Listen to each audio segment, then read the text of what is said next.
In center field, right fielder number 13, Derek. And now let's meet your Olean Oilers. Brought to you by Callahan Vending. In need of vending service, look no further.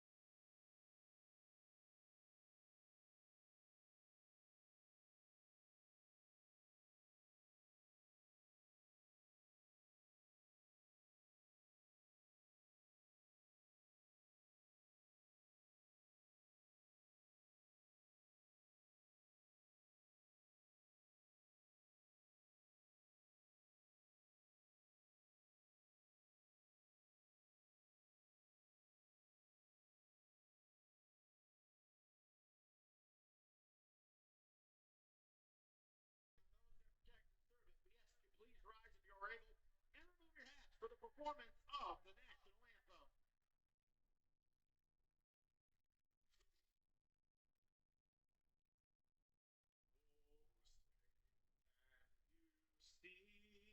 By the dawn's early light, what so proudly we hailed at the twilight's last gleaming, whose broad stripes and bright stars through the perilous fight o'er the ramparts we watched were so gallantly streaming, and the rocket's red glare, the bombs bursting in air, gave proof through the night that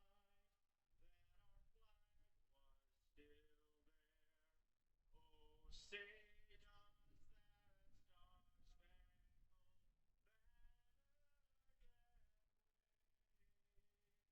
star-spangled banner yet wave o'er the land of the free and the home of the brave?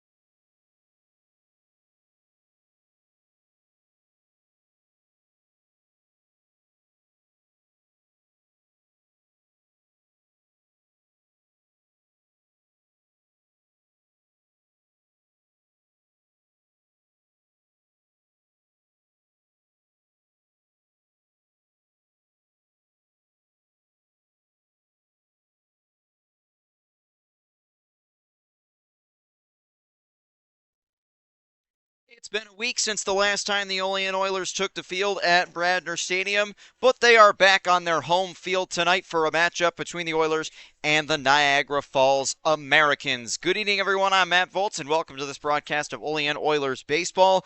Oilers had a game earlier this week, rained out. That was on Wednesday night. That'll be made up with a doubleheader next week. So, for the first time in 7 days, the Oilers take the field at home at Bradner Stadium. Oilers are coming off of a dominant win on the other side of the border last night, an 18-5 win over the Niagara Ironbacks yesterday. And the Oilers looking to have some success against the Niagara Falls team on the other side of the border as well. But they're going to go against the team that also was coming off of a dominant win, as the Niagara Falls Americans have won 2 in a row, coming off of a 13-3 win at Newark yesterday. They've played a lot of games as of late. As a matter of fact, it's been 5 days since the last off day for Niagara Falls. The last scheduled off day, I should say. They had a doubleheader on Thursday at home against Niagara, splitting the doubleheader, losing the first 15-3 and winning the second game 7-5. Then combine a 6-5 loss at Jamestown on Wednesday. So for the Oilers, once again, it'll be the right-hander Jake Menendo. Jake has seemingly been the pitcher permanent at home. This is his third start at Bradner Stadium this year. The right-hander number 35, Menendo into the windup on the first pitch. It's up high for a ball, and at 6:31, we are underway. Pretty much right on time, right around 80 degrees at Bradner Stadium. An excellent Saturday night for a baseball game, and the Oilers faithful responding in kind. A good crowd tonight. The 1-0 pitch is a called strike. Leadoff man is Justin Gladfelter for Niagara Falls. He is the right-handed hitting second baseman. He's hit the ball very well, comes in hitting .412 on the year. 1-1 pitch is high and inside. So we'll take a look at the Niagara Falls batting order after Gladfelter. David Harris will come to the plate in the 2 spot. Matthew Ganschow will bat third. Dominic Zangardi will bat as the DH. 2-1 pitch is swung on and chopped foul. Might have fouled that off of himself. Cooper Rowell will bat in the 5 spot. Derek Gismondi bats 6th. Logan Stickler is the extra hitter. He'll bat 7th. Adam Weiss will bat 8th. Anthony Savino, the shortstop, bats 9th. And CJ Snuz will bat in the 10 spot. Behind the plate, 2-2 pitch for Menendo. Strike 3 called. He rung him up. Great start for Jake Menendo as he catches Justin Gladfelter on a strike 3 pitch. And quickly the first out of the game. So Jake's been solid in his starts for the Oilers. This is his third start of the season. All 3 have been here at Bradner Stadium. In a total of 9 innings coming into play tonight, he's allowed just 4 earned runs. Big thing for Jake is his strikeout to walk ratio. That's hit on the ground and snared by Bates at second. Throw on to first is in time. So the first pitch to David Harris, a great stop at second by Thomas Bates, and he makes the play on to first. We'll take a look at the Oilers' defense now while we've got a chance. Anthony Radis is behind the plate. It is Christo Hunsaker at first base, Thomas Bates at second, Logan Coslin at third, and Armanis Romero at short. Aiden Willard is in left field, Cooper Tarley in center, and Matt Buffalo is in right, as Matthew Ganschow steps up to hit for the Americans and takes the first pitch for a strike. Ganschow, another righty in the Niagara Falls lineup. He wears number 15. He'll get to start in left field for Niagara Falls. Another player who has just torn the cover off the ball so far this season. 0-1 pitch is swung on and hit on the ground to third. Coslin's got that. Throwing on to first in time for out number 3. A quick and efficient top of the first inning for Jake Menendo. 3 up, 3 down with 2 ground outs and a strikeout. Oilers coming to bat for the first time tonight. We'll go to the bottom of the first at Bradner Stadium. Scoreless between the Oilers and the Americans.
Bottom of the first at Bradner Stadium. Oilers coming to bat for the first time tonight after an 8-pitch first inning.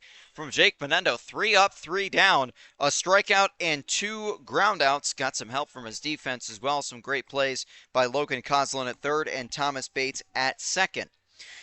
So Derek Stout is the extra hitter for the Oilers. He's also the leadoff man, and he swings the first pitch and grounds it to third. Cooper Rowell throws on to first. It's a high throw, but the tag still gets Stout for the first out. Adam Weiss at first did a great job to save an error. And ultimately, it's a ground out off the bat of Stout. That was a high throw to first. Weiss able to field it and then turned around and tagged Derek Stout in time. 1 pitch and 1 out. Both pitchers working very efficiently so far. The man on the mound for Niagara Falls is number 23, Vincent Favada. He is a right-hander, making his second start, third appearance of the year. First pitch to Thomas Bates is a strike. Favada 1-1 across 2 games, and again, he only started 1. And across those 2 appearances, he only pitched a total of 4 innings. Got roughed up pretty good, an ERA of 6.75 coming into play. 0-1 pitch is fouled away. And he's had a tough time keeping batters off the base paths. Opponents have batted .313 off of Favada. He's given up 3 walks, 2 strikeouts, and again, only a total of 4 innings pitched on the season coming into this one.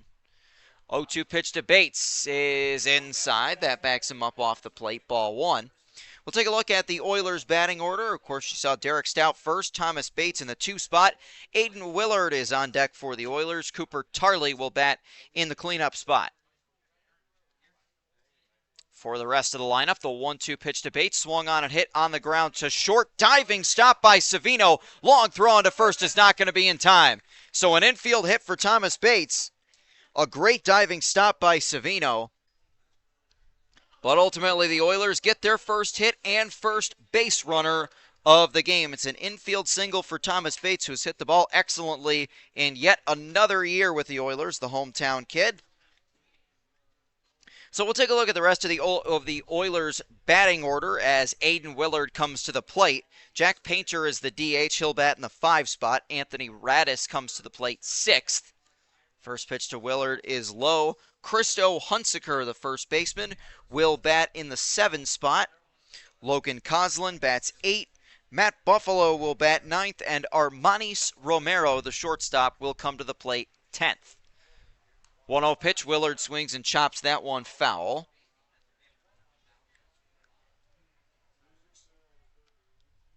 So Thomas Bates overall has had a very good offensive season. Came into today batting .385, picking up his 11th hit of the year with that infield single. He leads the Oilers in hits this year.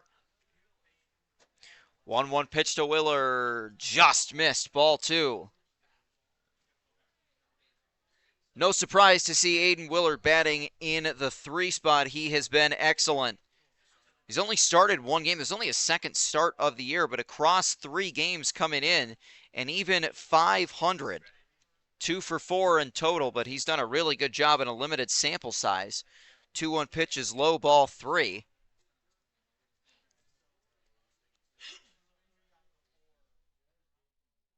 Willard has 4 total bases so far this year.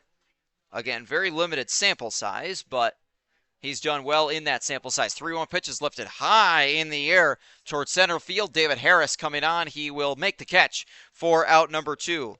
Willard hit that one very high in the air, but not deep enough, and that's the second out. So the cleanup man, Cooper Tarley, will make his way to the plate. Tarley, the center fielder for the Oilers tonight, batting in the 4 spot with 1 on and 2 out. Cooper Tarley is a native of the state of Massachusetts, going into his sophomore year at William & Mary. In addition to being in the outfield, Cooper could also play behind the plate. Outfield is his typical spot, but he can play catcher if need be. First pitch to him is a called strike. Right-handed bat, wears number 34. Cooper's hit the ball very well so far this season. batting .364, and he's become a mainstay in the Oiler lineup. 0-1 pitch is bounced in the dirt. This is his 8th start of the year already.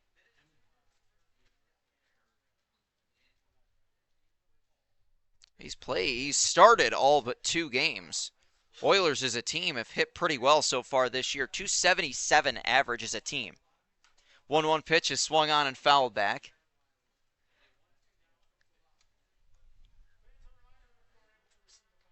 And compare that to a Niagara Falls team that has hit the ball pretty much about as well. These two teams very even offensively. Niagara Falls overall batting .274 as a team, so both teams boast some pretty good lineups.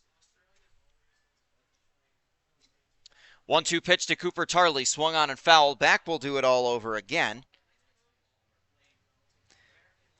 Both these teams get on base roughly 45% of the time. As well, Niagara Falls .454, the Oilers .439. So again, both very solid offenses come into play today. Favada gets set. The 1-2 pitch to Tarley is low and off the plate. And part of the reason for that success for Olean has been their selective nature at the plate. We really haven't seen the Oilers swinging aggressively too early in counts. They've done a good job really staying inside their zone. Seen a couple of games this year where the Oilers lineup has drawn quite a few walks. 2-2 pitch is swung on and hit down the left field line. That's a fair ball, and that's going to roll all the way to the corner. Bates heading for third. He's going to hold up there. That's a double for Cooper Tarley, and the Oilers have 2 in scoring position. A 2-out, 2-strike double for Cooper Tarley. And the Oilers have him at second and third with the DH, Jack Painter, coming up. That one roped perfectly inside that left field line. Matthew Ganschow did a nice job to corral it in foul territory, right about at the 330 distance sign in the left field corner. But the Oilers have 2 on. First pitch to Jack Painter is pulled down the line, but right to the first baseman, Adam Weiss, and he'll step on the bag to end the inning. Oilers get a couple of hits, leave 2 on after 1 on a gorgeous Saturday night at Bradner Stadium. The Oilers and Niagara Falls Americans are scoreless.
Top half of the second inning, and Jake Menendo will deal with the middle of the Niagara Falls lineup after a 1-2-3 inning in the first. First pitch to the DH, Dominic Zangardi, is a called strike. Menendez sent the Americans down in order in the first with a strikeout and back-to-back groundouts. 0-1 offering to the DH, swung on and missed. Zangardi, a left-handed bat, wears number 3. Comes into play batting .421. He's been a mainstay in the Niagara Falls lineup this year as well. He's gotten on base more than half the time. The 0-2 pitch bounces in the dirt, ball 1.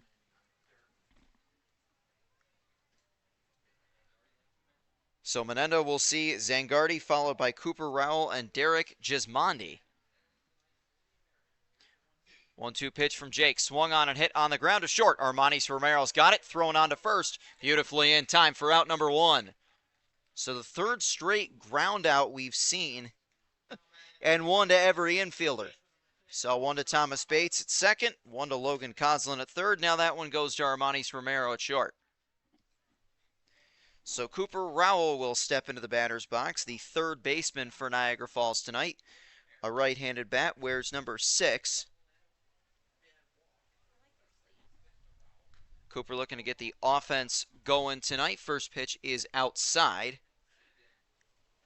Comes into play batting .167. This is his 6th start of the year.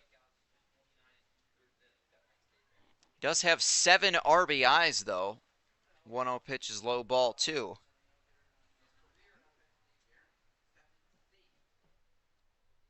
Those 7 RBIs ties him with Matthew Ganschow for the team lead. 2-0 pitch is high, ball 3.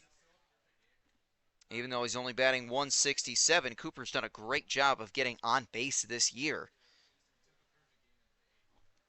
Getting on base roughly 48% of the time. The 3-0 pitch, ball 4, and he'll get on base here. A 4-pitch walk with 1 out in the second, and Niagara Falls has their first base runner of the game. That'll bring Derek Gismondi to the plate. Gismondi is the right fielder for Niagara Falls tonight. He'll bat left-handed, wears number 13. Oilers looking for a ground ball double play. Menendez gotten a handful of ground balls already. First pitch to Gismondi is a called strike. Well, for any fans of Major League Baseball, an outstanding pitching performance going on in the Dodgers-White Sox game. Yoshinobu Yamamoto took a perfect game into the 8th inning. That ultimately was ended on a Dodgers error as the 0-1 is low and inside, which is a tough way to lose a perfect game. But the Dodgers right-hander, as they check on the runner at first, he's back in safely. The Dodgers right-hander is 3 outs away from, I'm not going to say it. It's an announcer's jinx. I can't say it. I don't really like the Dodgers, though, so I probably could say it. The 1-1 pitch is taken outside. We won't jinx Mr. Yamamoto, though, as the 1-1 pitch is outside. At least we'll try not to.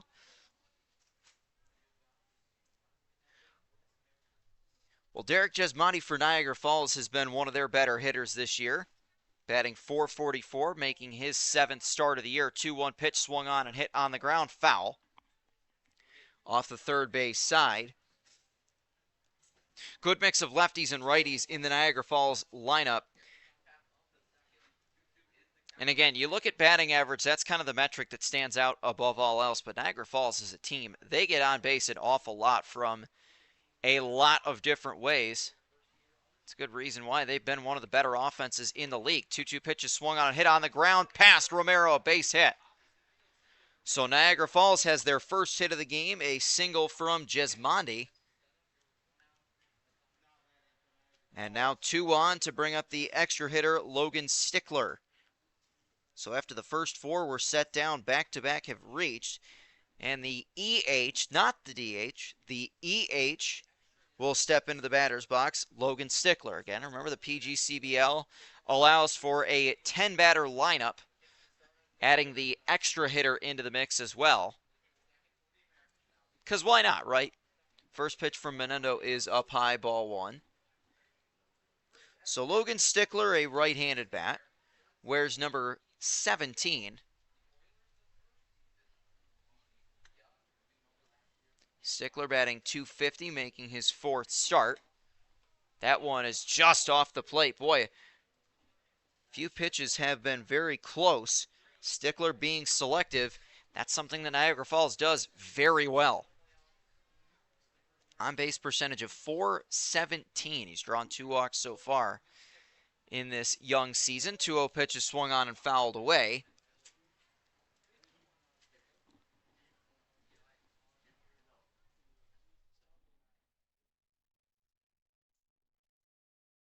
So Cooper Rowell at second, Derek Jesmondi at first.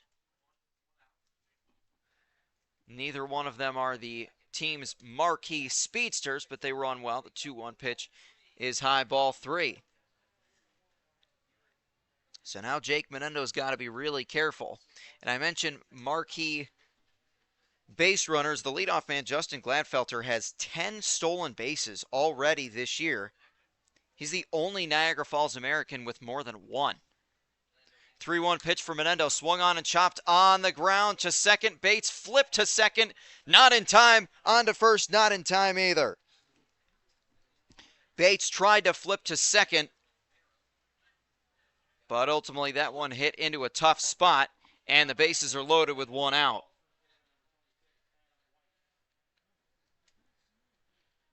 Now that's one that could go down either as a fielder's choice or an infield hit, really whatever you want to call it there. Probably go with a fielder's choice on that. First one is a called strike to Adam Weiss with the bases loaded.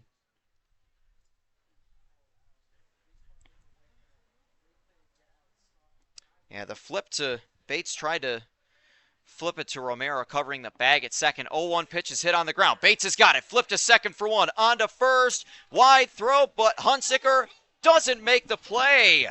They say the throw pulled Hunsicker off the bag. And now Threehouse is going to come out. And the Oilers don't like that call at all. It's 1-0 Niagara Falls. They get the out at second, but not the out at first. And Coach Threehouse not a fan. So the umpires are going to have a conversation. We'll see what happened here. It was a ground ball hit to Thomas Bates. They got the out at second for sure. A little bit of a wide throw from Romero on to first. Oilers think that it was a double play. I think even Niagara Falls thought it was a double play. They said the throw pulled Hunsicker off the bag, and they agree after the conversation. Oiler fans not happy with that, and that's interesting to me. That is interesting. So 2 outs, Niagara Falls takes a 1-0 lead. Now, for the sake of everybody listening, I will do my best to put the Oilers colored glasses aside.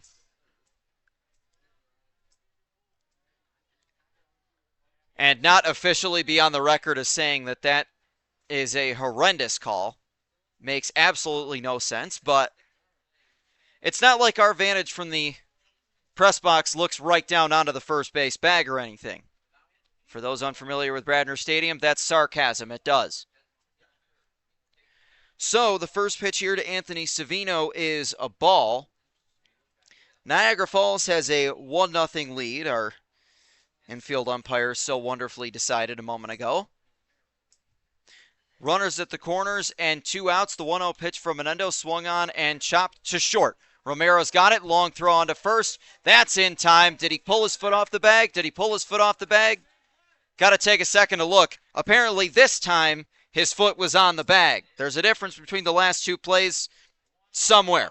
We will make our way to the bottom of the second. Niagara Falls gets a run. It's 1-0 Americans going to the bottom of the second.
Bottom of the second at Bradner Stadium, Oilers trailing 1-0.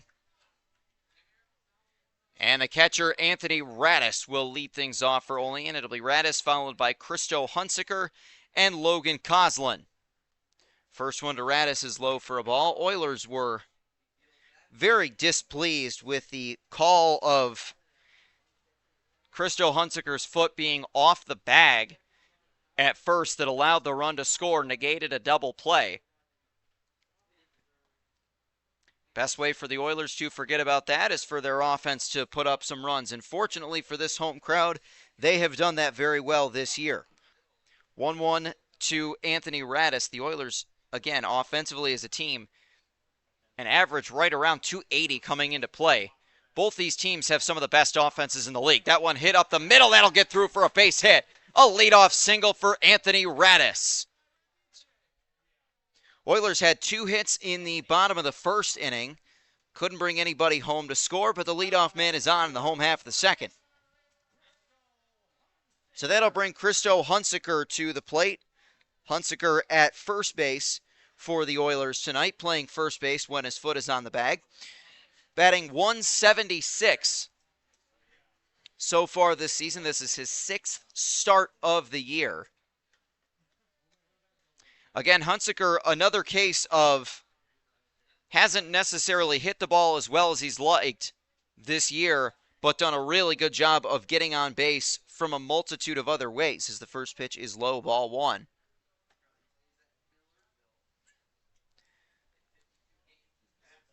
He's walked twice and has been hit by 3 different pitches this year. 1-0 pitch, low and away, ball 2.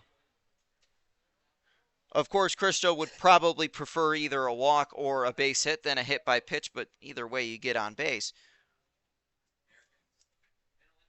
Oilers as a team have been hit by a decent amount of pitches this year. Hunsaker, number 2 on the team, as the 2-0 pitch is inside, ball 3. And the Oilers' leader in hit by pitches this year is the man on deck, Logan Coslin. He's been plunked 4 times already this year. This is only the 11th game of the season for the Oilers. The 3-0 pitch to Hunsaker. Strike called. Not a bad take on a 3-0 pitch, though.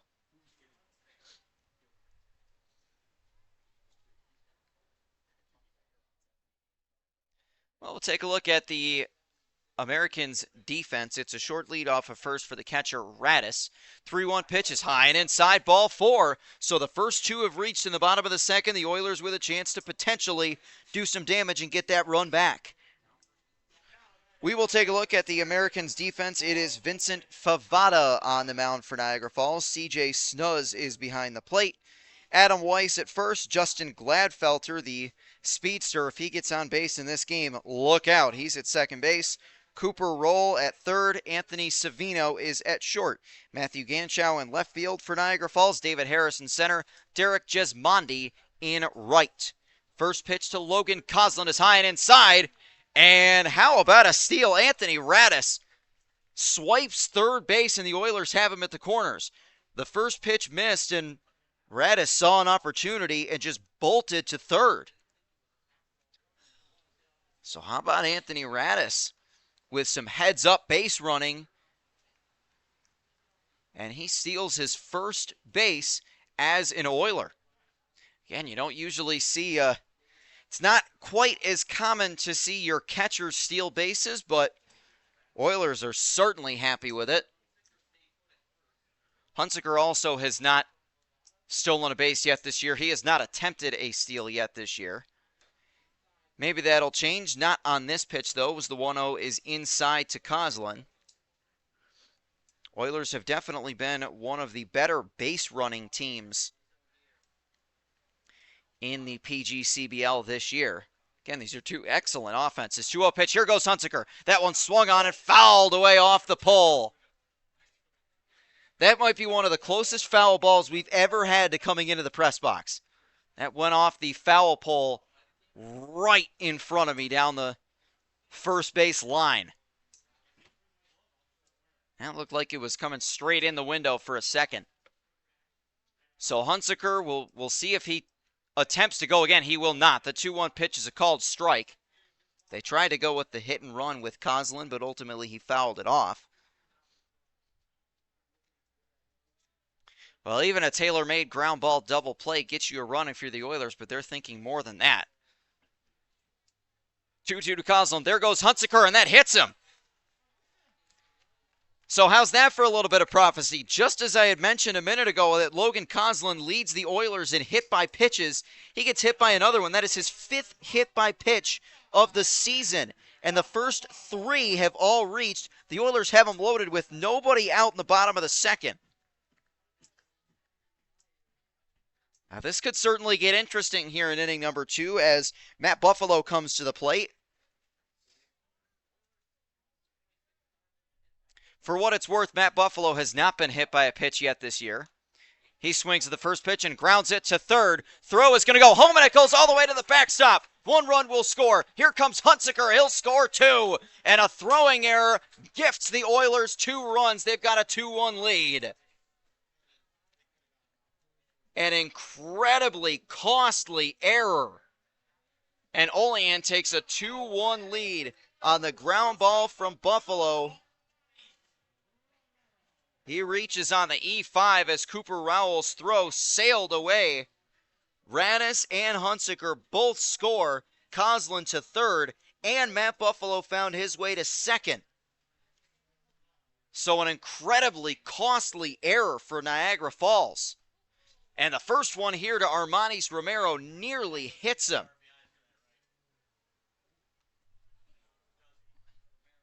He's got to turn away from that.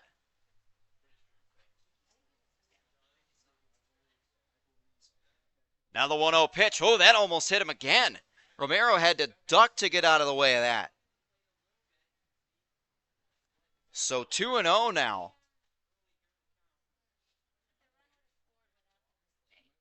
Runners at second and third. 2-0 pitch. That one's high and inside too. So now, after the throwing error, some control issues. Favada, who looked pretty good in the first inning, gave up 2 hits, but otherwise kept the Oilers lineup in check. Has allowed 4 to reach, although technically he only allowed 3. Buffalo reached on the error. The 3-0 pitch inside ball 4, and the Oilers have them loaded right back up. Romero reaches on a 4-pitch walk, and that'll bring the extra hitter Derek Stout back up. Now this has already been an offensive inning for the Oilers, and this could get deadly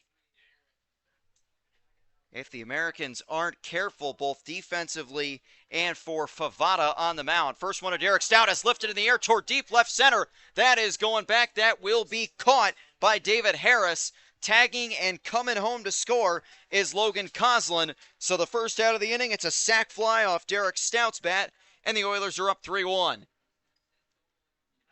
Stout will take the RBI.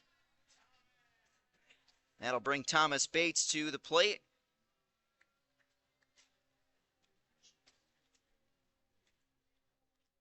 So Derek Stout has yet to reach base in the game, but he'll gladly take the sacrifice fly.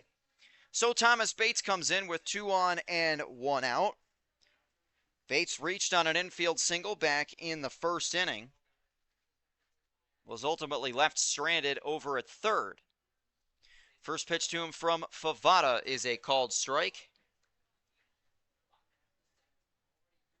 This inning started with a leadoff base hit from Anthony Radis. Christo Hunsaker walked on a 3-1 pitch. 0-1 here to Bates is called a low strike. And Logan Coslin, right after we talked about it, Coslin was hit by a pitch. Matt Buffalo hit a ground ball to third, and the third baseman Cooper Rowell sailed the throw home, which allowed Radis and Hunsaker to score. As the 0-2 pitch is cut on and missed, Bates couldn't hold up there, and Favada has his first strikeout. And a much-needed second out for Niagara Falls. It brings Aiden Willard to the plate. Willard flew out to center his first time up.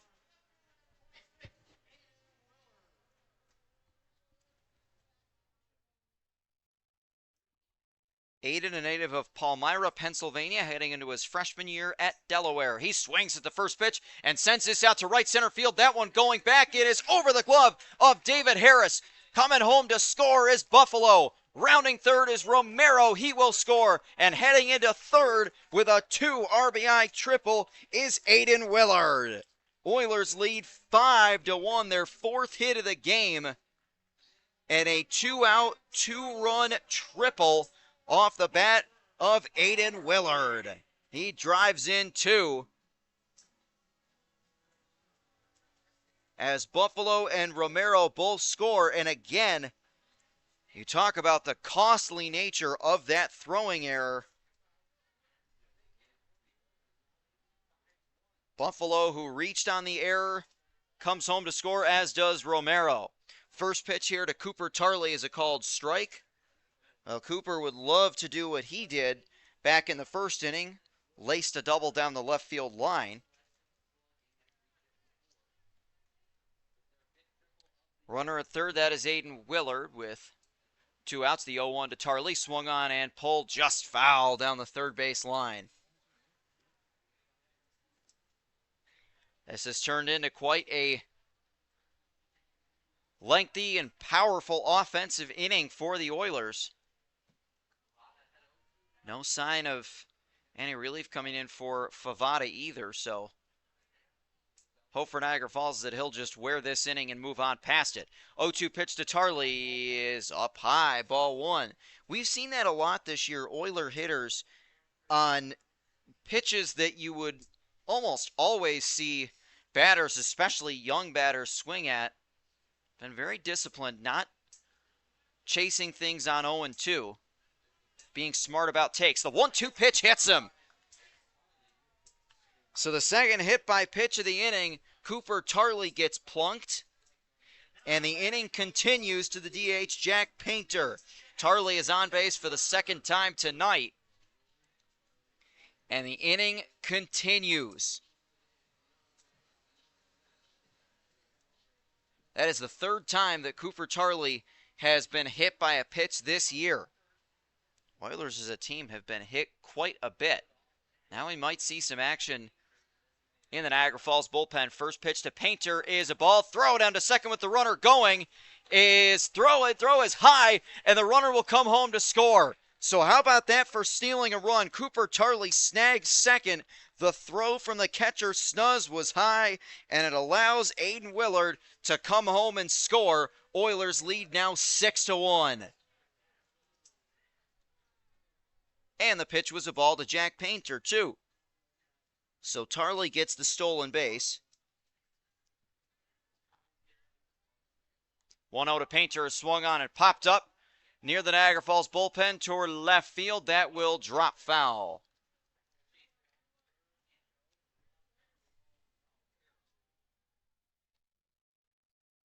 Second stolen base for Cooper Tarley this season in as many attempts. He's a perfect 2 for 2 so far this year. Finds his way in a scoring position. And again, that throw from Snuzz, a bit high, but it looked like Willard was looking at coming home regardless. So ultimately just a classic case of smart base running, stealing a run. 1-1 pitch is a strike called on the outside corner. Everybody's gotten a chance to hit for the Oilers in this second inning. As the man on deck, Anthony Radis, he's the one who started this. 1-2 pitch to Painter, skipped in the dirt. That goes all the way back to the backstop. Tarley will move up to third and stop there. So some excellent base running coming into play for the Oilers again. And it's 2-2 to Jack Painter. Well, you get another one of those, and Tarley with good speed can trot home and add on to what has already been a 6-run inning for the Oilers. 2-2 pitch is high, ball 3. Well, the Oilers were frustrated after the umpire's call that allowed a run to score in the first, and they've channeled that frustration into some excellent offense. The 3-2 pitch outside, ball 4, and the inning continues further. It's a walk to Jack Painter Oilers have batted around, and we're back around to Anthony Radis. Radis singled and scored. That single led off the second inning.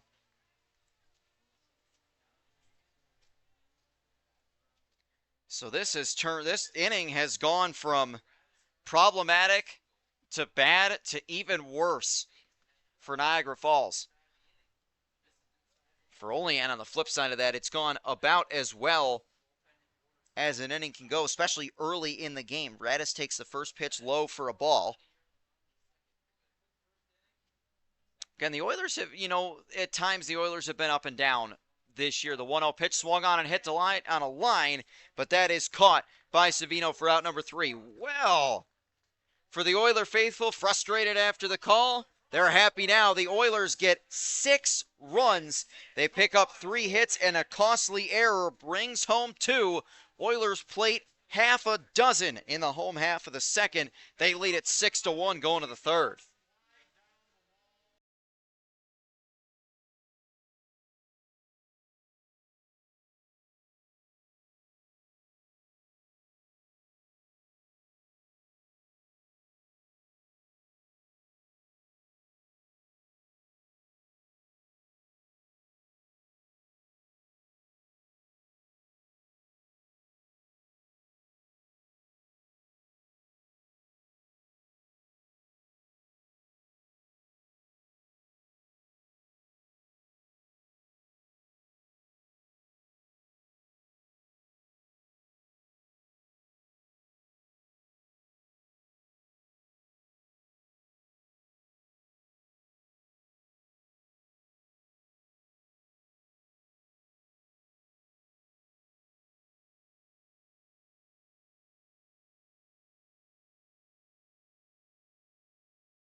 To the third inning we go at Bradner Stadium. Oilers have a 6-1 lead.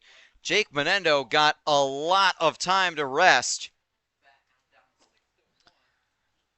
And after 4 straight reached back in that second inning, he'll look to have another shutdown inning. First pitch is a ball to the catcher, C.J. Snuzz.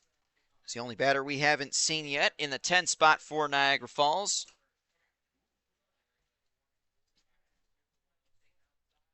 Snuzz takes the 1-0 pitch outside for ball 2.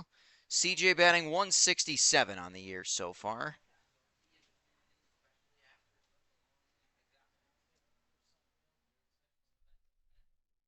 2-0 pitch is low, ball 3. Well, that's not the start that Menendo wanted, especially considering the fact that CJ Snuzz has struck out more than any other Niagara Falls batter. He struck out 7 times this year. It's the most of any American. The 3-0 pitch is in there for a strike.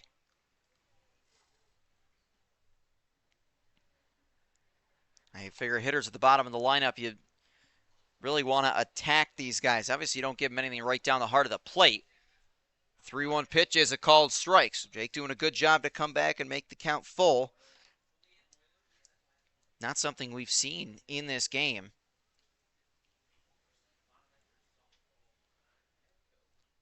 Menendo looking to complete the comeback. The 3-2 pitch skipped in the dirt, ball 4, and it's a walk to Snuzz. So a leadoff walk. And Niagara Falls has the first base runner of the third inning. The leadoff man is on, and we'll recycle to the top of the lineup with Justin Gladfelter. Well, Gladfelter struck out back in the first inning. if he does find his way on, the fact that there is a base runner in front of him might not be the worst thing for the Oilers. Justin Gladfelter has stolen 10 bases this year for Niagara Falls. Mentioned it already, but no other Americans base runner has stolen more than one. He has been absolutely fantastic on the base paths. Would not be surprised to see Gladfelter earn himself a nod to the PGCBL All-Star Game. 1-0 pitch is a called strike. Take a look at some of the other scores going on across the league. A handful of other teams in action tonight. 1-1 from Menendo is a called strike 2. Top of the third inning over in Jamestown. The Niagara Ironbacks have a 3-1 lead over the Jamestown Tarp Skunks. Top of the third in Auburn, the Auburn Double Days lead the Geneva Red Wings 3-0. 1-2 pitch is hit on the ground just over the glove of Menendo. Flipped to second for one, and the throw to first is way wide. Now the lead runner is set down, but Gladfelter will reach. So the leadoff man is at the very least set down. Could have potentially been a double play, but Oilers still have that opportunity with David Harris. Don't be surprised if Gladfelter runs, though, here. David Harris 0 for 1. He grounded out back in the first. They'll check on the runner at first. He's back in safely. We've seen those pickoff attempts go a little bit haywire a few times this season. So Menendo will have to be careful. Another pickoff attempt. He's back in safely. A left-hander has begun throwing in the Niagara Falls bullpen. Looks like number 41, Porter Slattery. There goes the runner, and now they've got him caught in a rundown. Menendo is going to throw to first to Hunsaker, and they got him. Gladfelter tried to go when Menendo wasn't looking before the pitch was thrown, and a good job by Jake to catch him in a rundown. Again, the quickness of Gladfelter made that play very close. But Gladfelter is erased off the base paths, and that's out number 2.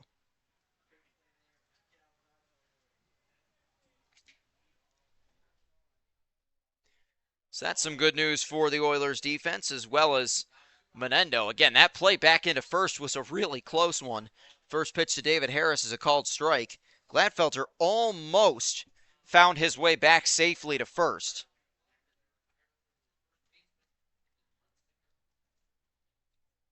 But a great play by the Oiler infield defense. The 0-1 pitch swung on and fouled away above the Niagara Falls dugout. Again, we'll see if the Americans will make the change and go to their bullpen. I mean, remember, Vincent Favada across 2 games before coming in at tonight had only thrown a total of 4 innings this season. So it wouldn't be a huge surprise to see them go to the pen. The 0-2 pitch from Menendo just off the plate. Continuing with the out-of-town score updates. Bottom of the second in Batavia. The Batavia Muck Dogs lead the Newark Pilots 1-0. 1-2 pitch from Menendo. Swung on and hit high in the air towards center. Cooper Tarley has that tracked down, and he reaches up and makes the catch for out number 3. Well, a leadoff walk does not come back to hurt the Oilers. We go to the bottom of the third at Bradner Stadium. They lead Niagara Falls 6-1.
Bottom of the third, Oilers up 6-1, and Christo Hunsaker will lead things off for the Oilers. It'll be Hunsaker followed by Logan Coslin and Matt Buffalo. Hunsaker walked and scored last inning. And the Oilers will look to add on to a lead that they built with a 6-run second inning. Well, Niagara Falls did end up going to their bullpen. They'll bring in the left-hander Porter Slattery. First pitch to Hunsaker is a ball. Slattery has an underhand submarine style of pitch.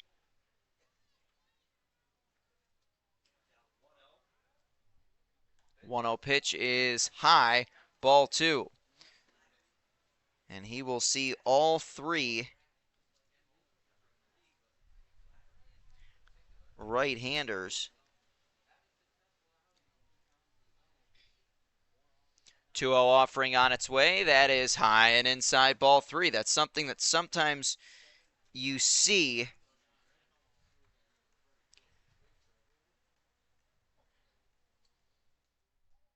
3-0 to the first baseman, Hunsaker. 3-0 offering on its way. That's high, ball 4. And the Oilers get a leadoff 4-pitch walk. So maybe the potential for another excellent offensive inning. That'll bring the third baseman, Logan Coslin, to the plate. Coslin was hit by a pitch and scored back in the second. So Porter Slattery making his 5th appearance out of the bullpen this season. He's pitched a total of 4 innings.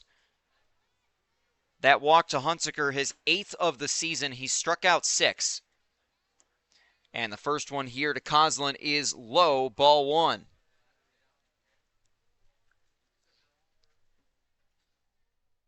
Slattery has allowed 4 runs, with 3 of them being earned on 3 hits, an ERA of 6.75. 1-0 to Coslin, off the plate, ball 2.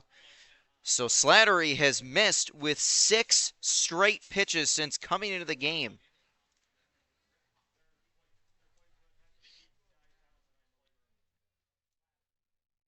Well, Hunsaker not too much of a noted base stealer. The 2-0 pitch is swung on a hit on the ground to short. Could be 2. They step on the bag for 1. Throw on to first in time, and a double play off the bat of Coslin.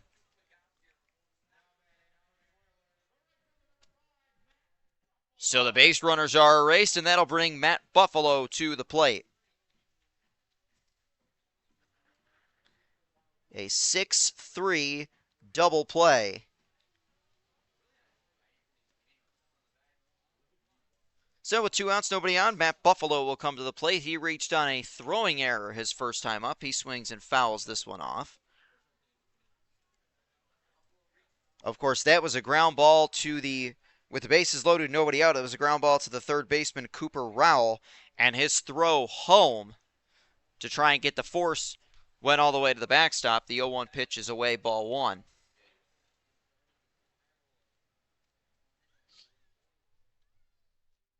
Buffalo ended up getting to second on that throwing error and then came around to score himself on the triple from Aiden Willard. 1-1 pitch to Matt. Low and inside, ball 2.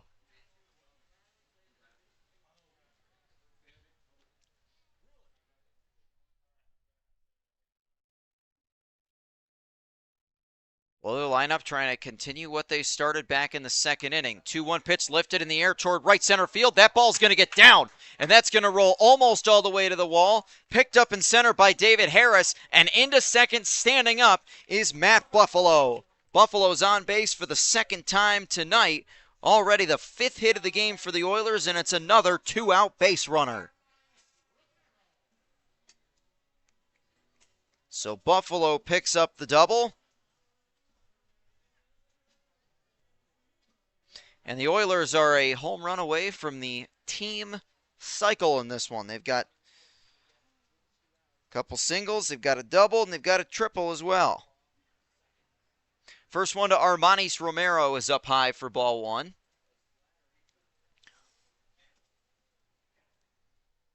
Oilers as a team have hit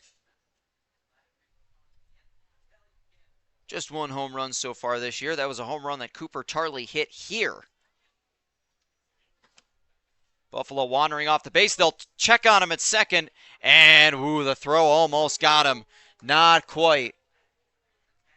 That was really close. Buffalo had wandered pretty far off that second base bag. Just able to slide back in time. Very close play. Count 1-0 to the shortstop, Armanis Romero. And the pitch to Romero is high, ball 2. The one thing about pickoff attempts that tends to not help pitchers is if you throw a handful, and it's part of the reason that Major League Baseball changed their rule that you can only have a couple of disengagements per plate appearance. But they really changed. It can really take a pitcher out of their rhythm if you throw too many pickoff attempts. 2-0 pitch swung on and fouled away. You know, if you've got a runner on first, for example, and you're throwing over there 4 or 5 times in a row, it kind of takes your mind off of the batter at hand at home plate and can sort of knock you out of your rhythm. And, of course, you run the risk of it being thrown away. 2-1 pitch, swing and a miss. So Slattery has done a nice job after a rough start to this inning. We'll see if he can finish it off or if the Oilers can maybe add another run with 2 outs. 2-2 pitch on its way. Romero fouls it away.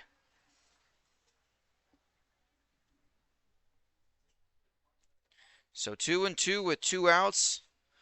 Number 2, Armanis Romero trying to find his way on. Romero walked back in the second inning. Came around to score on the Aiden Willard triple. And then, of course, Willard came around to score as well.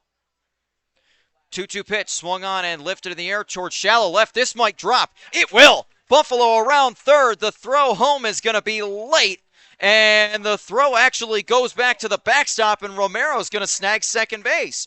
So an RBI single for Armanis Romero. That ball just dropped right in between the shortstop Savino and the left fielder Ganschow. It's an RBI single. The Oilers have a 7-1 lead. And Romero picks up the extra base as the throw home was bobbled by the catcher Snuzz and rolled away. So 7-1 Olean. They get a run with 2 outs. And Romero the runner at second for the extra hitter Derek Stout. First one to Stout is swung on and popped up. That will go out of play.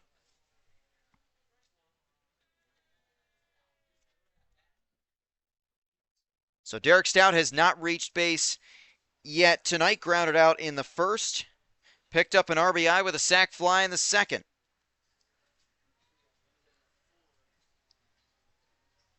Sac fly scored Logan Coslin back in the second inning. Romero wandering off the bag. The 0-1 pitch to Scout. It swung on and hit on the ground. That'll get through for a base hit. Romero's going to round third. He's going to come home to score. Stout will stay put at first. It's another RBI single, and the Oilers have an 8-1 lead. 7th hit of the game, and another run scoring with 2 outs.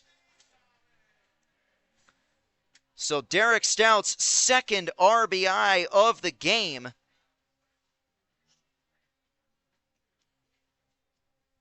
That brings home Armanis Romero to score. So just as you were thinking Porter Slattery was doing a nice job and about to get out of it, he's given up 3 straight hits, and the Oilers have plated 2 more in this inning. Now it's Thomas Bates up again. Bates will take a strike. Bates singled and was left on in the first, struck out back in the second. He's up for the 3rd straight inning. 0-1 pitch swung on and fouled back.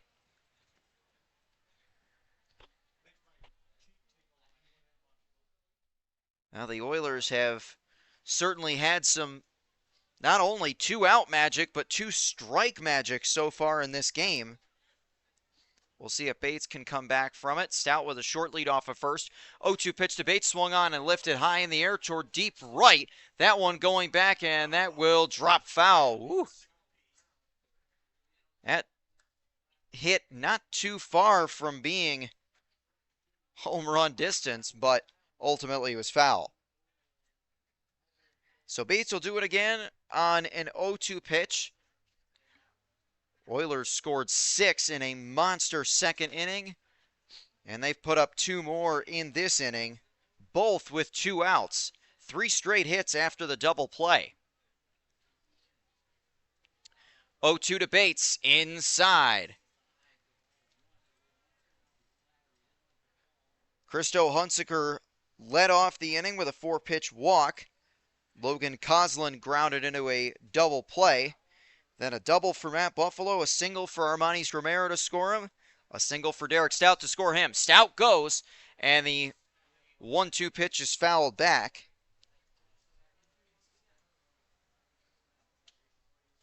Oilers trying to keep this moving to Aiden Willard, and obviously you're not got a little bit more work to do, but Oilers right now 70% of the way to a 10-run rule, but got to do their job on both ends in order to get there. The 1-2 pitch swung on and lifted high in the air towards center. That's playable for David Harris, and instead the right fielder Jesmondi will come on and make the catch to end the inning. Oilers get a few more hits and 2 more runs to cross the plate. After 3 at Bradner Stadium, the Oilers offense is rolling tonight. They lead Niagara Falls 8-1.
Top of the 4th inning, Niagara Falls trying to respond and find a way to rally back from an 8-1 deficit. The 3, 4, and 5 batters coming to the plate against Jake Menendo. Matthew Ganchow will get it started. It'll be Ganchow followed by Dominic Zangardi and Cooper Rowell. First pitch from Menendo here is low in the dirt. Oilers lineup is certainly off to an excellent start in the game tonight. Trying to keep that rolling. The 1-0 pitch swung on and fouled back. But this Niagara Falls offense certainly not one to be taken lightly either. Hitting the ball, again, coming in at tonight, 277 as a team, or 274, I should say. Oilers 277. 1-1 pitch swung on and popped up in foul territory. Is this playable for Anthony Radis? It will go out of play.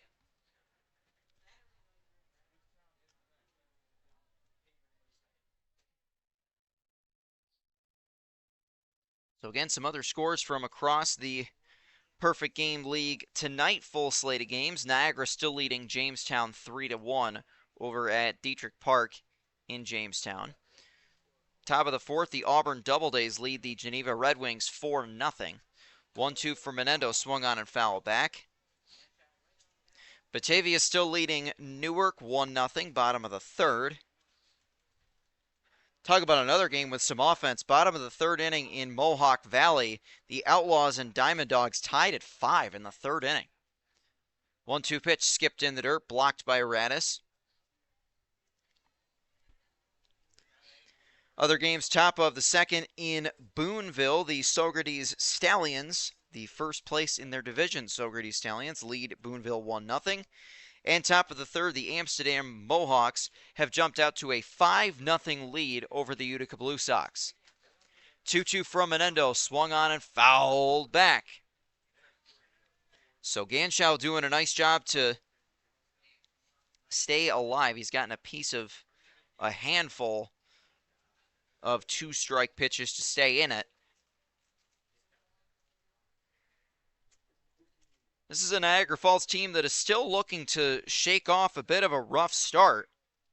They won just one of their first 6 games. They were 1-5 before getting wins the last 2 days. Hoping to get hot. The 2-2 pitch. Strike 3. Caldy froze him. Menendo picks up strikeout number 2. And he freezes Matthew Ganschow for out number 1. Leadoff man is retired via the strikeout, and Dominic Zangardi, the DH, is up now. Zangardi 0 for 1, grounded out back in the second.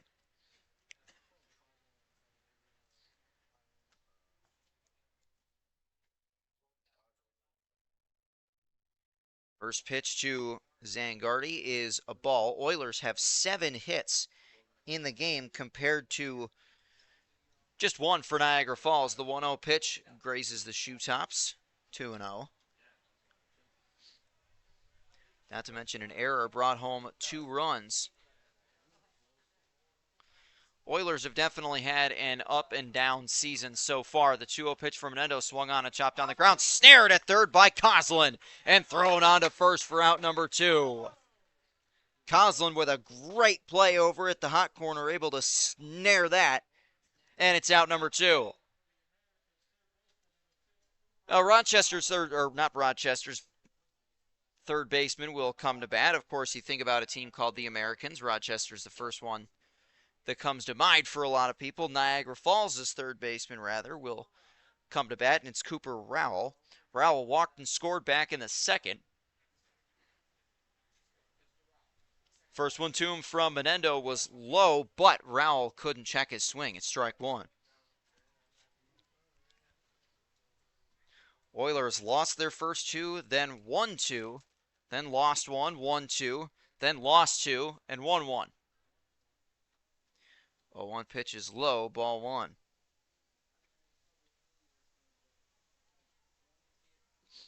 Oilers an even 5-5 coming into play tonight. Niagara Falls 3-5. The 1-1 pitch up high, ball 2.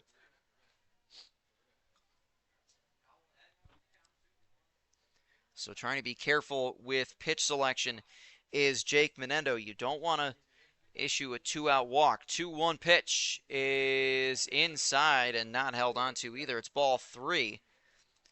Now, one thing that talked about it before, but one thing that tends to drive managers and pitching coaches insane is 2-out walks. 3-1 for Menendo. High, ball 4. And the inning continues as Rowell reaches base for the second time, both via the free pass. And that'll bring Derek Jesmondi up. Jesmondi singled back in the second inning.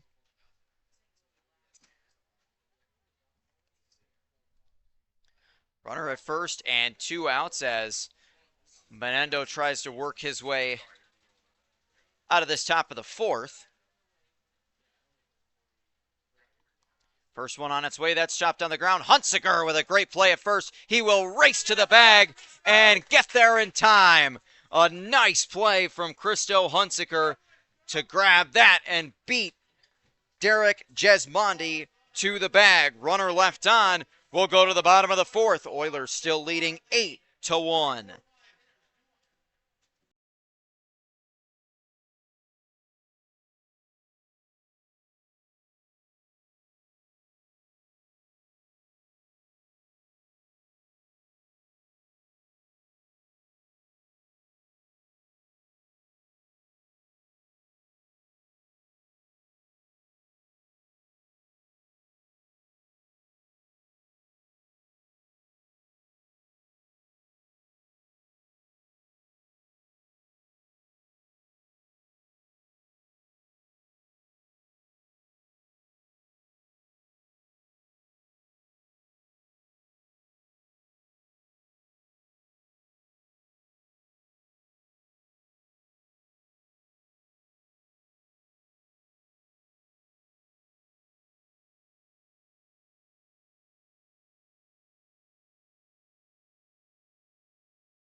Aiden Willard will lead things off here in the bottom of the fourth for the Oilers.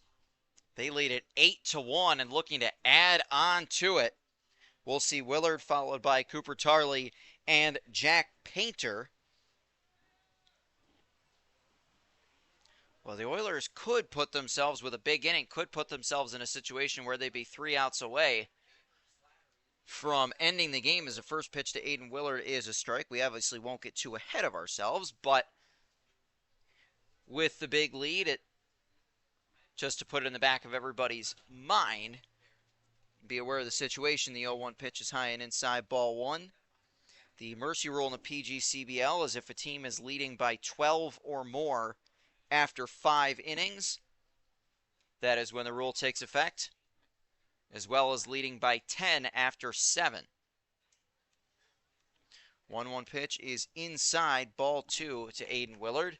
Again, we're a ways off from that, but just to be aware of the possibilities as the 2-1 pitch is swung on and chopped on the ground. Certainly would not be surprised if the Niagara Falls lineup had something to say about that. Got a lot of talent in their lineup and have had some games where they've put up some really crooked numbers. 2-2 pitch is swung on and fouled back. Really gorgeous Saturday night at Bradner Stadium for a baseball game, right around 77 degrees. After we had some days this week where it was rather warm and rather humid. 2-2 pitch to Willard, swing and a miss. He got out in front of it, and the leadoff man is set down.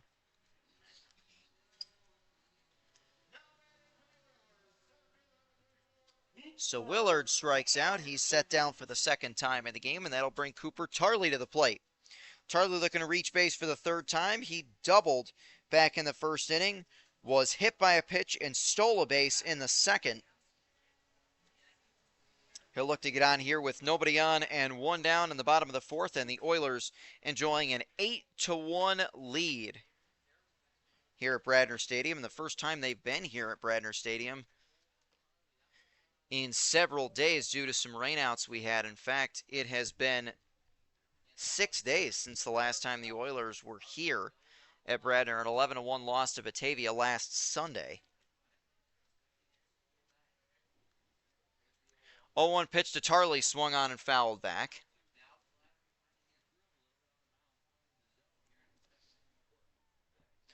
Oilers have 7 hits in the game.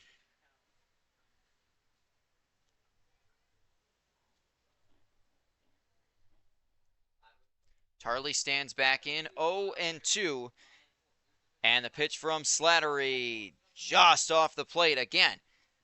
Really gutsy takes have worked out well for the Oilers this year. As Tarley stays alive in the count, it's 1-2. The lefty Porter Slattery out there for another inning of work. He came in to start the third. And the 1-2 pitch is high, ball 2.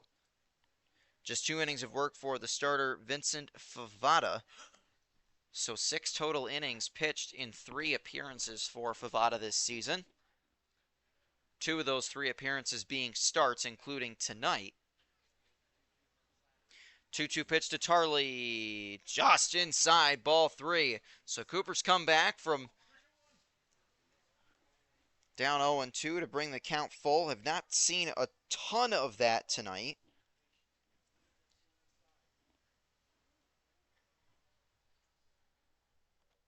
Trying to get on base again for the third time and give the Oilers their first base runner in this inning. 3-2 pitch, swung on and missed. Tarley strikes out.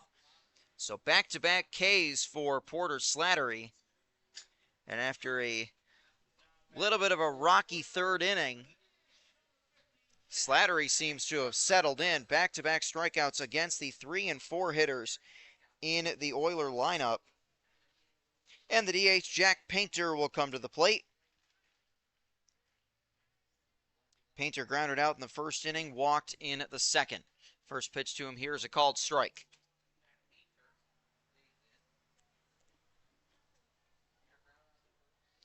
Olean's had some very lengthy innings, of course, in the second inning where they batted around. Got a couple of runs home in the third as well. The 0-1 pitch, low, ball 1. Niagara Falls really needs a shutdown inning here. Oilers trying to keep the line moving. 1-1 pitch to Painter, swung on and missed. Fouled back, rather, 1-2.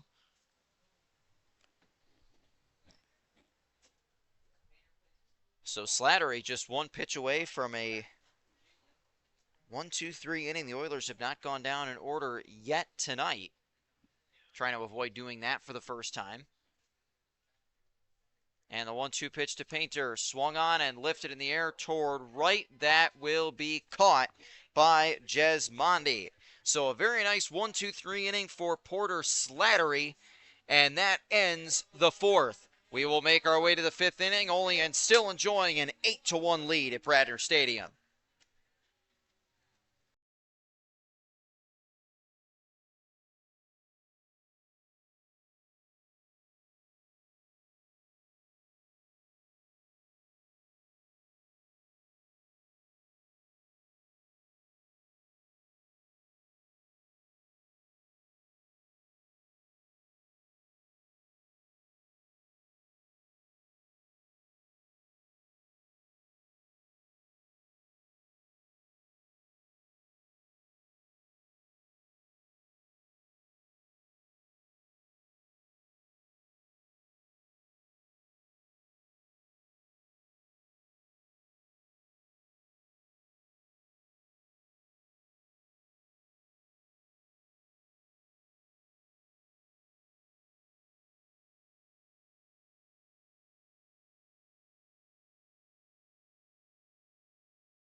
Logan Stickler will lead things off for Niagara Falls in the top of the fifth. Oilers enjoying an 8-1 lead. Jake Menendo into the windup, and the first pitch to Logan Stickler called strike. So Menendo trying to get 3 outs here and put himself in a position where if the Oilers hold on, he'd get the win. It'll be Stickler followed by Adam Weiss and Anthony Savino. 0-1 from Jake is a called strike 2. So Menendo attacking the zone here early on Logan Stickler. Stickler reached on a fielder's choice back in the second inning. And a slow windup in the 0-2 pitch. Swing and a miss. He struck him out. So Jake Menendo, 3 straight gone right by Stickler, and that's out number 1. Third strikeout of the night for Menendo. And Adam Weiss will come to the plate. Weiss drove home the 1 Niagara Falls run back in the second. First pitch to him here is a called strike. That was a ground ball that looked like a double play. Oilers had gotten the out at second and had ruled inexplicably that Christo Hunsaker's foot was off the bag at first, allowing the run to score. Oilers then responded with 6 in the bottom of the second inning. As the first pitch to Adam Weiss is low for a ball. Olean also picked up 2 in the third inning to get us to where we are, 8-1. 1-1 pitch swung on and missed.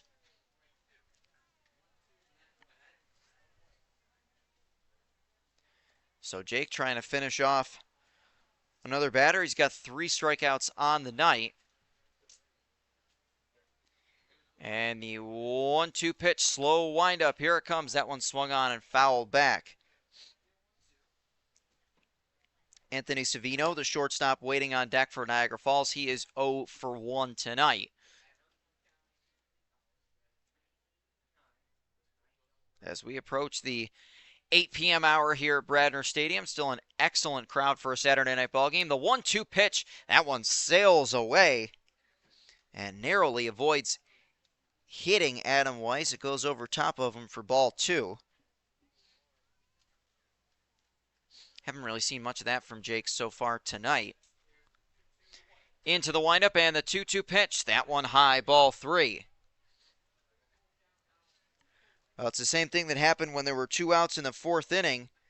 He ended up losing Cooper Rowell and walking him with 2 outs.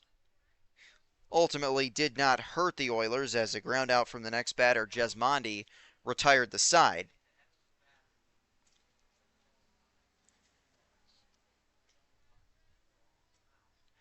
So now an extended timeout as Menendo picks up the rosin bag and Weiss steps out of the batter's box. Bottom of the Niagara Falls order trying to do some damage against Jake Menendo. 3-2 pitch to Adam Weiss, swung on and fouled away.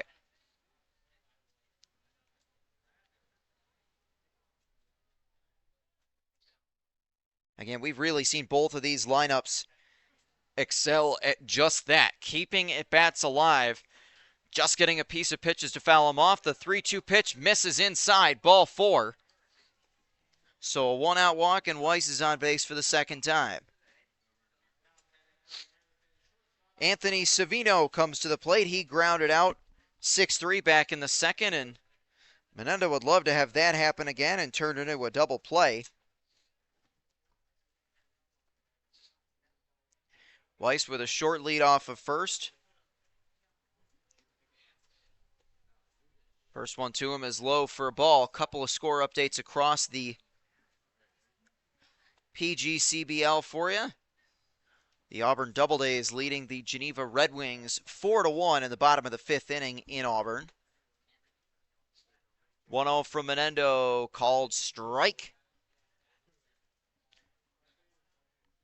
Well, the game in Batavia has really opened up. The Muck Dogs, who led Newark 1-0 through the first couple innings, have plated 7. They now lead Newark 8-0 in the top of the 4th at Dwyer Stadium. 1-1 pitch swung on and hit on the ground. Bates has got it. Throw to second is going to roll away from Romero. Tried to turn the double play and not able to get either one.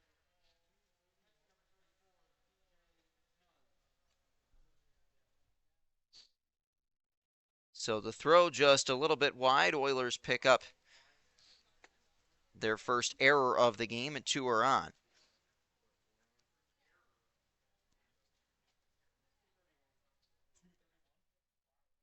So Weiss to second, and Savino reaches for the 10-spot batter, C.J. Snuz.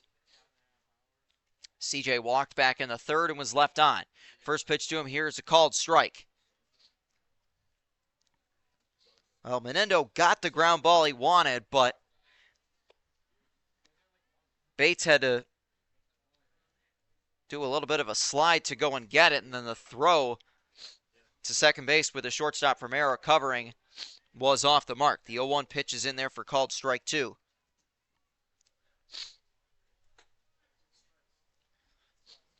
One other score update, top of the 4th inning in Utica. The Amsterdam Mohawks have a 5-1 lead over the Utica Blue Sox. 0-2 from Jake Menendo. Bounces in the dirt. Ball 1. Good job by Anthony Radis to keep that in front.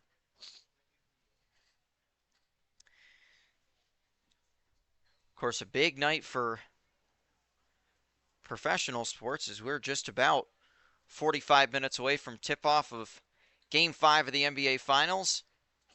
New York Knicks can win their first title in 53 years with a win tonight.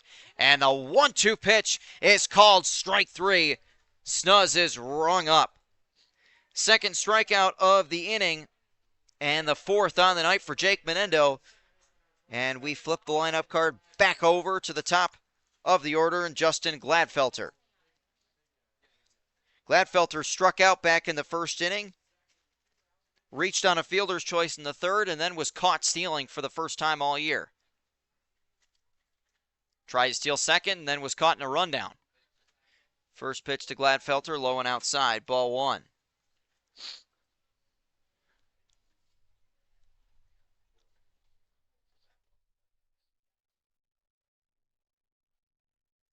Adam Weiss, the first baseman, is at second. Shortstop Anthony Savino at first. 1-0 to Gladfelter is swung on and fouled down the first base line.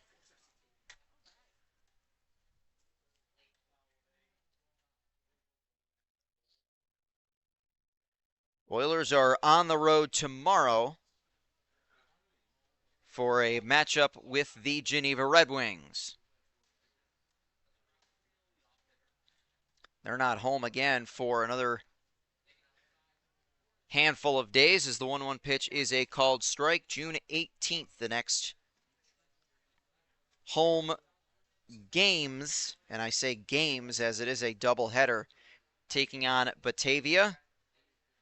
It's a reschedule from the game that was supposed to be played here on Wednesday. 1-2 pitch is swung on and chopped on the ground. Jake Menendo will snare it, and he will hand it off to Christo Hunsaker in time for out number 3. So a little bit eventful, but Jake Menendo does put up another 0, and we are halfway through 9 innings. We'll head to the bottom of the 5th here at Bradner Stadium. Oilers up 8-1 on Niagara Falls.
Anthony Radis will lead things off for the Oilers in the bottom of the 5th.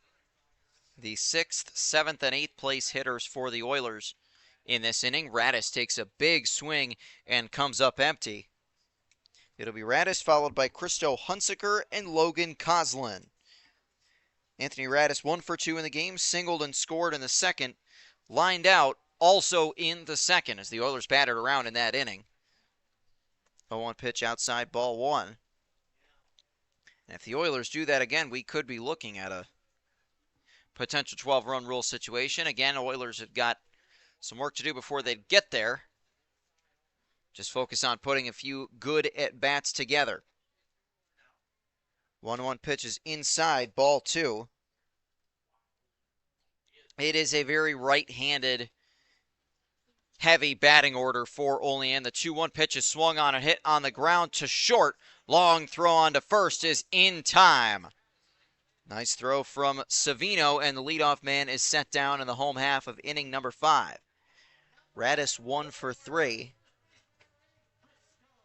And now Christo Hunsaker will come to the plate. Hunsaker has reached base in both of his first 2 plate appearances. He walked and scored in the second, and then walked again, leading off the home half of the third. He bats against the left-hander Porter Slattery, who is out there for another inning of work. First pitch to Cristo is swung on and hit high in the air toward deep left field. That one's not coming back. That is gone. Cristo Hunsicker hits Olean's second home run of the year. A mammoth shot over the 330 sign in the left corner, and the Oilers have a 9-1 lead. Woo! Everybody on the field knew that was not coming back the second it left Cristo Hunsicker's bat. Woo! That thing was hit a mile. I thought that ball was going to head into the other fence and head over to Fornes Park across the way. First pitch to Logan Coslin is inside, ball one. Second home run of the season for the Oilers, the first for Cristo Hunsicker. Both have been hit here. 1-0 pitch swung on and missed. Cooper Tarley hit a home run here earlier this season. Logan Coslin at the dish. He was hit by a pitch and scored back in the second inning. Grounded into a double play in the third. That one hit on the ground, and that gets through the shortstop, Savino. That's a tough break for the Niagara Falls shortstop. That one just snuck right underneath the glove of Savino. So Niagara Falls picks up their second error, and the Oilers have a one-out base runner.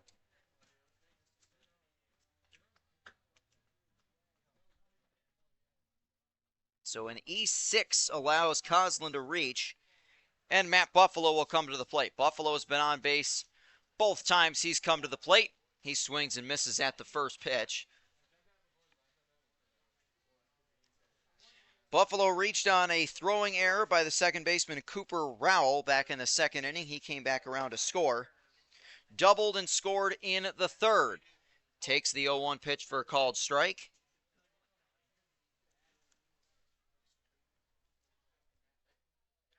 Oilers enjoying now a 9-1 lead. 0-2 to Buffalo, swung on and fouled away.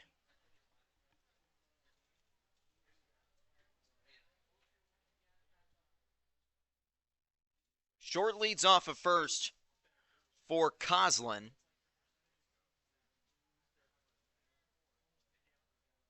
Logan has stolen a base this year. 0-2 pitch is swung on and chopped foul.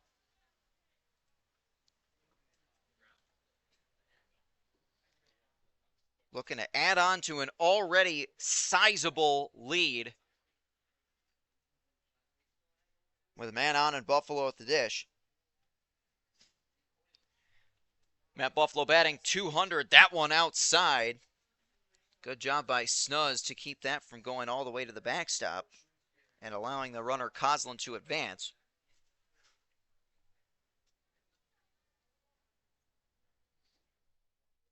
Matt Buffalo batting an even .200. .200 also the on-base percentage for him. That one swung on, hit on the ground, and that one gets through Savino again. Coslin's going to head to third on a bobble. And it goes from bad to worse again for Niagara Falls. That one snuck through Savino again, and a bobble out and left. So it's another American's error.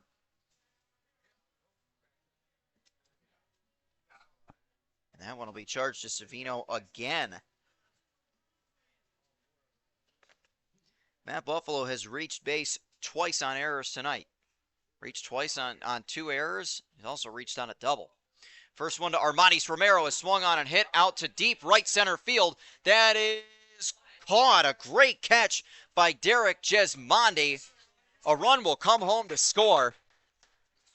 And the Oilers have a 10-1 lead. A sac fly for Armandis Romero. And you got to, for the defensive struggles in this inning for Niagara Falls.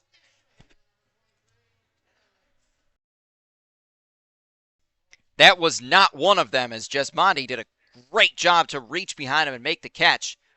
For out number two, a run does come home to score, though, and the Oilers have a 10-1 lead. So a sac fly. Romero has driven in 2 tonight.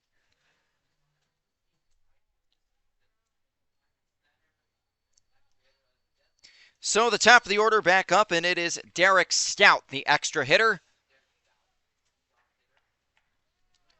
Now time is called. Matt Buffalo, the runner at first. Buffalo has not attempted a steal yet this year. Not sure if he'd go here. He does. Check swing as a strike. Throw down to second is not going to be in time. Matt Buffalo has a stolen base for the first time this season. And the Oilers have another in scoring position. So 0-1 to Derek Stout, and Matt Buffalo snags second base. Stout grounded out in the first, drove home a run with a sac fly in the second, singled in the third. Swings and hits this one foul down the third base side.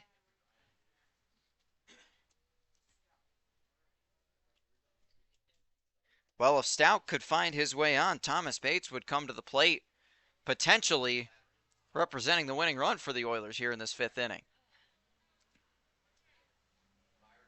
0-2 pitch to Stout, swung on and hit high in the air toward deep left. That is going to be in foul territory, and that will be caught by Ganschow for out number 3. Oilers leave one on, but get 2 home, including a mammoth solo home run from Christo Hunsaker. We'll make our way to the 6th inning at Bradner Stadium. Oilers up 10-1.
Inning number 6 at Bradner Stadium. Oilers up 10-1. New arm on the mound. The left-hander Mark Holm comes in relief.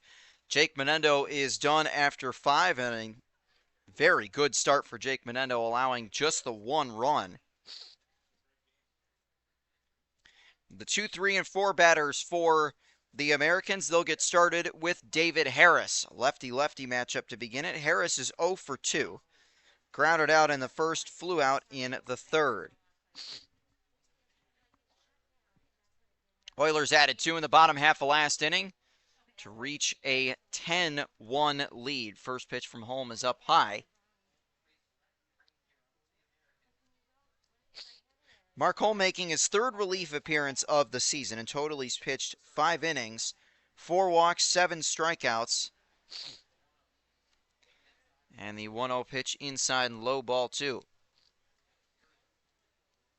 Mark has been very good in relief for the Oilers.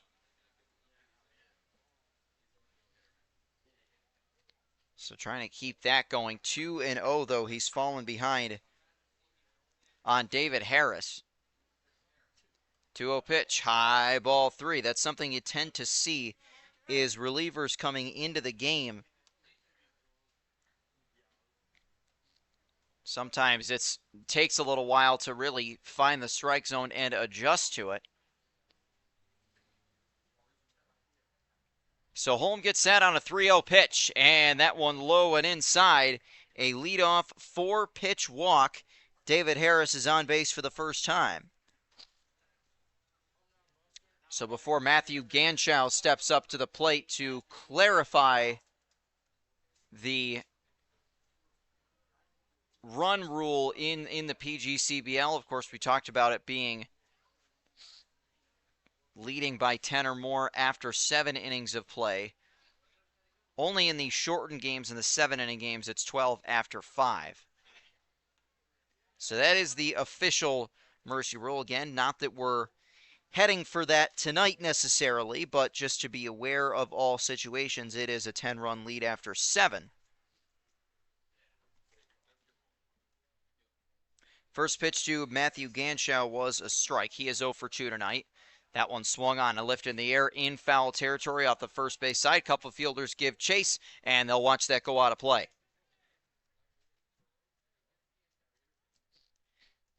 Matthew Ganschow grounded out in the first inning, struck out in the fourth. He's behind 0-2 with David Harris, the runner at first. Harris has got some solid speed. He's got a stolen base to his name so far this season. 1 steal in as many attempts. We've seen a few ground ball potential double plays. 0-2 pitch swung on and hit down the line, foul. The third base line. That one rolls up into the Niagara Falls bullpen. So it'll be another 0-2 to the left fielder, Matthew Ganschow, who again has been one of the top hitters this season for Niagara Falls. 0-2 pitch from Holm. Swung on and lifted in the air toward right. Near the line, and making the play is Matt Buffalo for out number 1. So Ganschow is 0 for 3, and Mark Holm has his first out of relief tonight. That'll bring Dominic Zangardi to the plate. Zangardi 0 for 2 tonight with a couple of groundouts. Oilers infield has come close to turning some double plays tonight.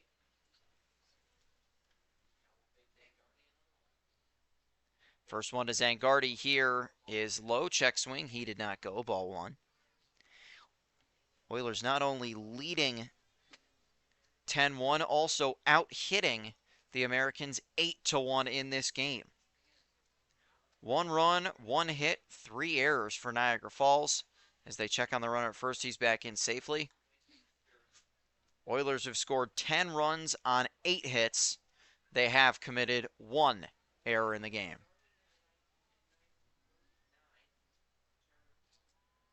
Very short lead off of first for David Harris.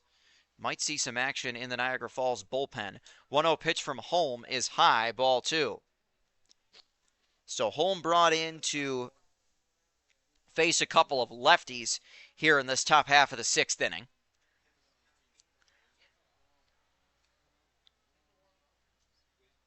Harris, another very short lead off of first.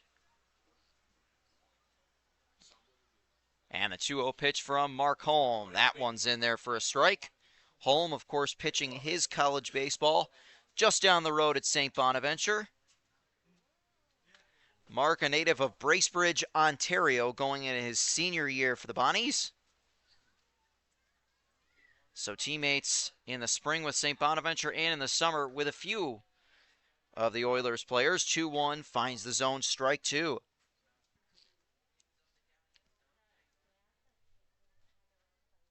Cooper Rowell waiting on deck. 2-2 to the DH, Dominic Zangardi. Holm takes a look over at first and now deals. Swing and a miss. And just barely. Ooh. Boy, Zangardi just barely got a piece of that to stay alive.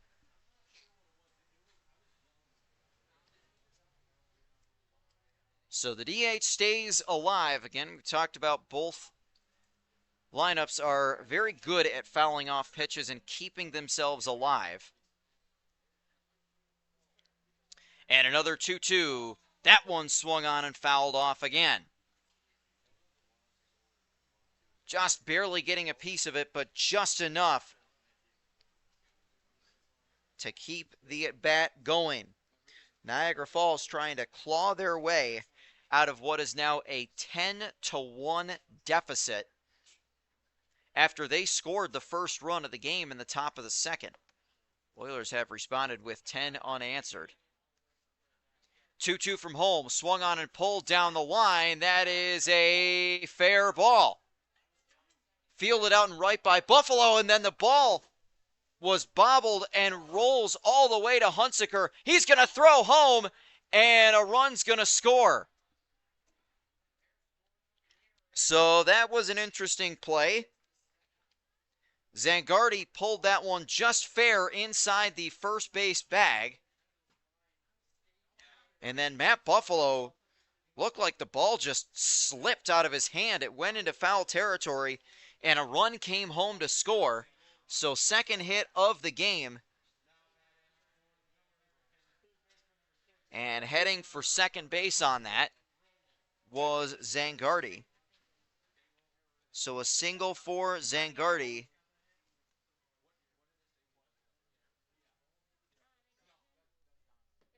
And an error as the 2-2 pitch is low.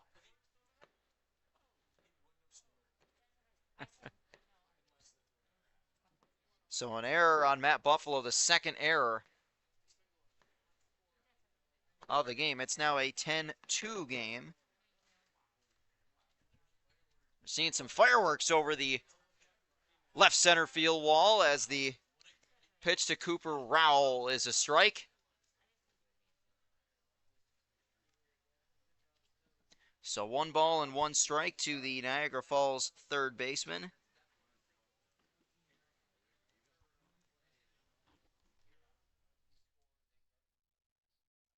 One on its way to Rowell. Big swing and a miss. Rowell has reached base in both of his plate appearances so far tonight. 1 ball and 2 strikes. And the 1-2 swung on and fouled away. Rowell has walked twice in the game.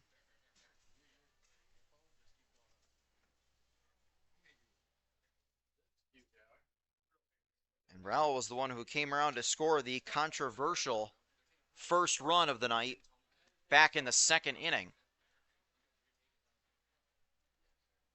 Holm takes a look behind him, and the 1-2 offering. Low, ball 2.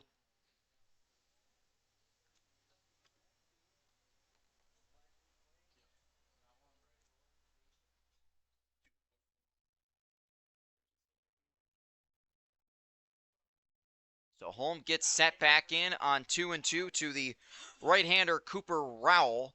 Holm looks behind him, 2-2 pitch. Low, ball 3.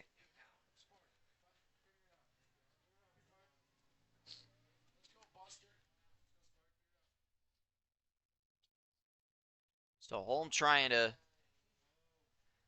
limit the damage and pick up this second out. It's a full count to Cooper Rowell. We really have not seen many full counts. We've seen a few tonight, but nothing crazy. The 3-2 pitch swung on and sent foul.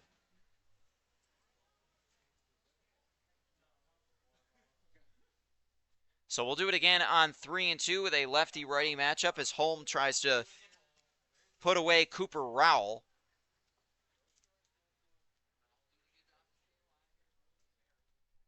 Zangardi with a lead off of second, both feet on the grass.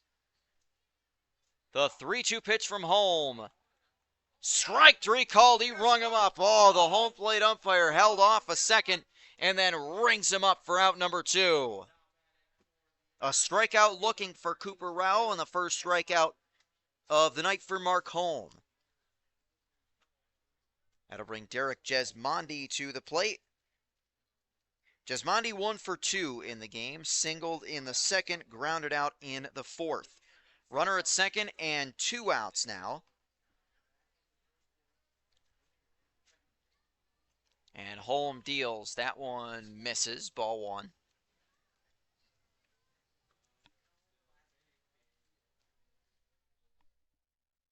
Mark will step back onto the mound. This is another lefty-lefty matchup between Holm and Derek Jesmondi. Sizable lead off of second for Zangardi. 1-0 pitch. That's in there for a strike.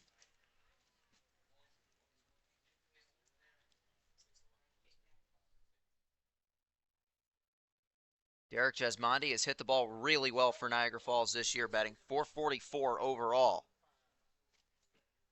And gets on base better than 58% of the time. The 1-1 pitch swung on and hit on the ground, snared by Romero. Long throw on to first is in time for out number 3. Oilers defense coming through. A run does score off the hit and the error. We'll make our way to the home half of inning number 6. Oilers still leading Niagara Falls 10-2.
Home half of inning number 6. Oilers lead at 10-2. And they're headed to their bench as Braden Rader will bat for Thomas Bates.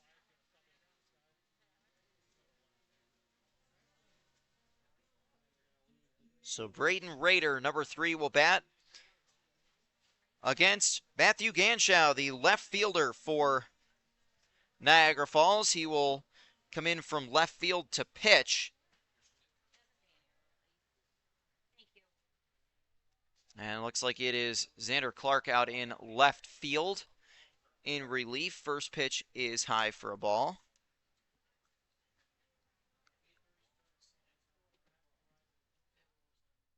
So Ganschow on the mound. He has pitched before this year. Pitched exactly 1 inning, gave up a couple of runs. Very small sample size, but an ERA of 18. Braden Rader, on the other hand, playing in his 5th game this year. He started 4 of them, batting 100. 1-1 pitch misses, ball 2.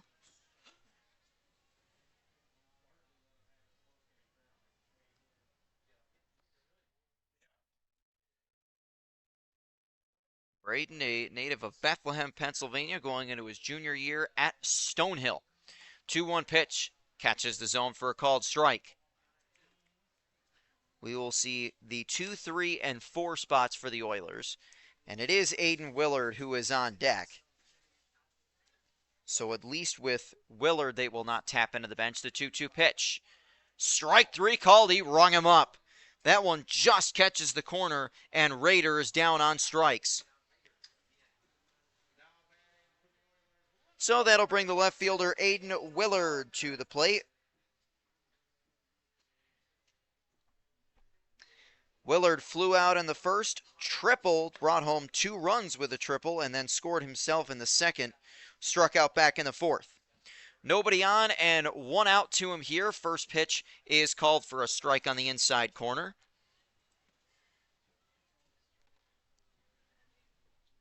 Cooper Tarley is on deck for the Oilers. So for now, just the 1 lineup adjustment. The 0-1 pitch swung on and fouled back.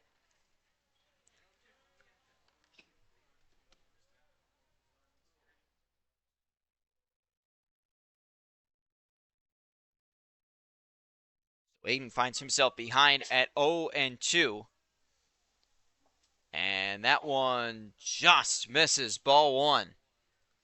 Seen that a few times tonight with an 0-2 pitch, just barely missing the zone.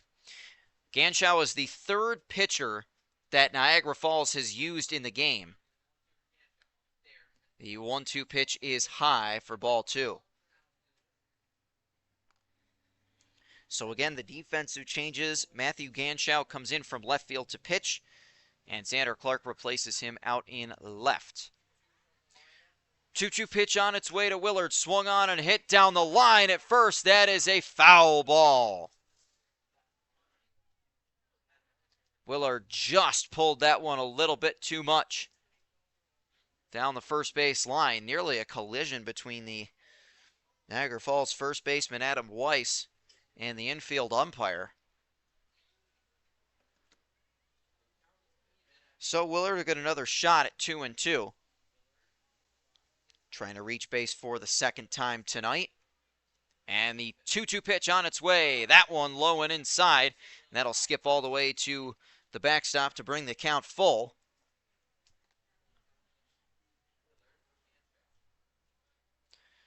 Ganschow steps back on the mound. Base is empty, 1 out. And the 3-2 pitch on its way. Strike 3 called. He got him. That one froze Willard too. Just caught the corner. A really nice pitch. And Matthew Ganschow has caught back-to-back batters looking. 2 strikeouts already. And that'll bring Cooper Tarley up. Tarley will bat with nobody on and 2 outs. He's reached base twice tonight. A double back in the 1st inning, and he was hit by a pitch in the 2nd. Stole a base in that 2nd inning as well before striking out in the 4th. Nobody on, 2 outs against the right-handed thrower Ganschow. First one to Tarley. Big swing and comes up empty.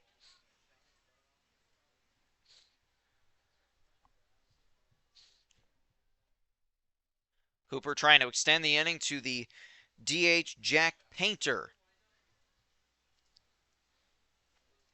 Ganschow into the windup, and the 0-1 pitch to Tarley. Check swing, and he went around. Strike two.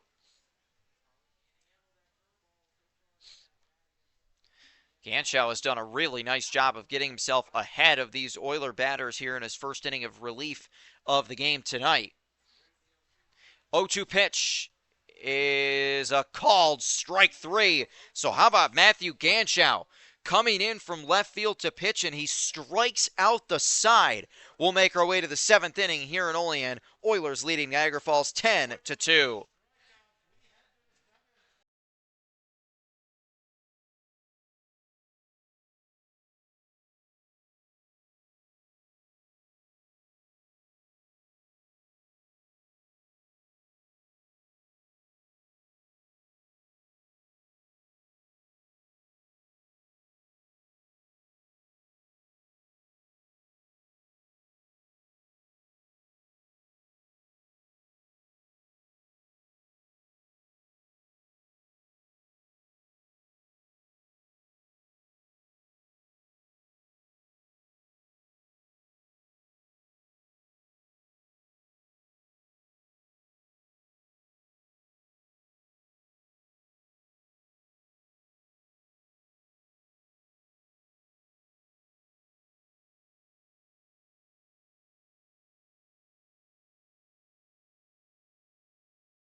We make our way to the seventh inning here at Bradner Stadium. Oilers still enjoying a 10-2 lead over the Niagara Falls Americans on an excellent Saturday night for an Oilers game. I'm Matt Volz. 7, 8, and 9 batters coming to the plate for Niagara Falls. And they'll start with the extra hitter, Logan Stickler. Second inning of relief for Mark Holm on the mound, and the first pitch to Stickler is upstairs, ball one. Oilers have out-hit Niagara Falls 8-2 in the game. Americans have 2 runs on 2 hits, and they've committed 3 errors. Oilers have scored 10 on 8 hits and 2 errors of their own. 1-0 pitch is high, ball 2. It'll be Stickler followed by Adam Weiss and Anthony Savino. Stickler reached on a fielder's choice back in the second and struck out in the fifth. 2-0 pitch from Mark Holmes, swing and a miss.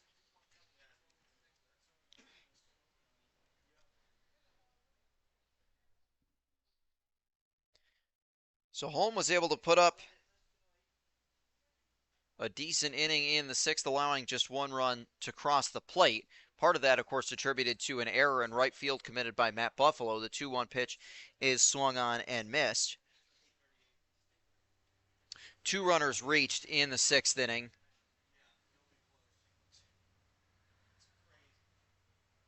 Holm picked up a strikeout, bringing up Cooper Rowell as well, and the 2-2 pitch is outside and high, ball 3. So the leadoff man in the seventh, Draws a full count. First one Logan Stickler has seen tonight.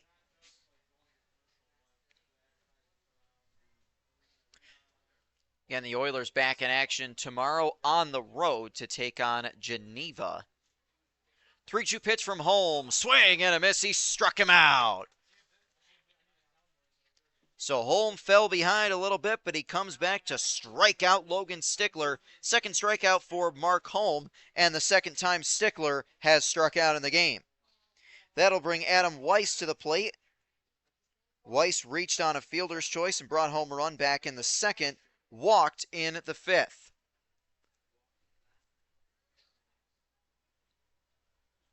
Weiss, the right-handed hitting first baseman, 8th in the batting order for the Americans tonight, and he takes the first pitch up high for a ball.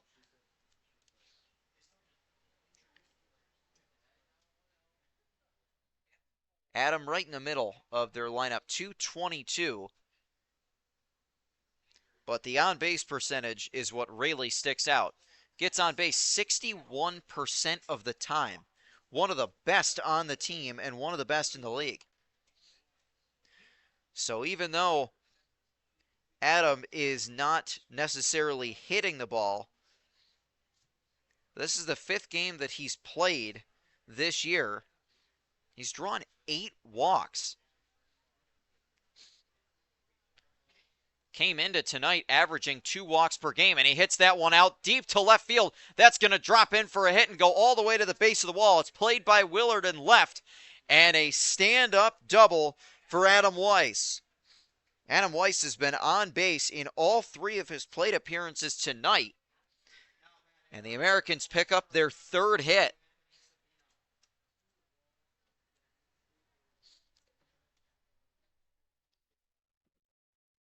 Third hit of the game, first extra base hit of the game for Niagara Falls, and that'll bring up the shortstop Anthony Savino. Savino in a similar boat to Weiss. The batting average not quite what he'd want it to be, but does an excellent job of getting on base. Gets on base right around 45% of the time. Batting .231. First pitch to him is a called strike.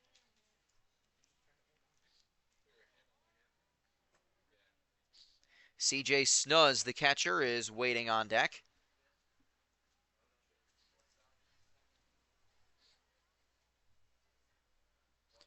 Pretty short lead off of second for Weiss, and the 0-1 pitch is low, ball 1. Savino grounded out back in the second. Reached in the 5th on a throwing error from the Oilers second baseman Thomas Bates, who has since been lifted for Braden Rader at second.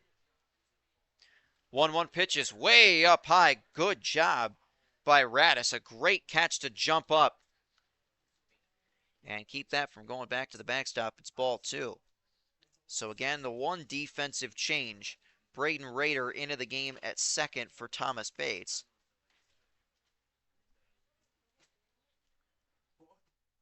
Two balls and a strike for the right-handed hitting Savino. And the pitch from Holmes. Swing and a miss. A big cut, and he comes up empty.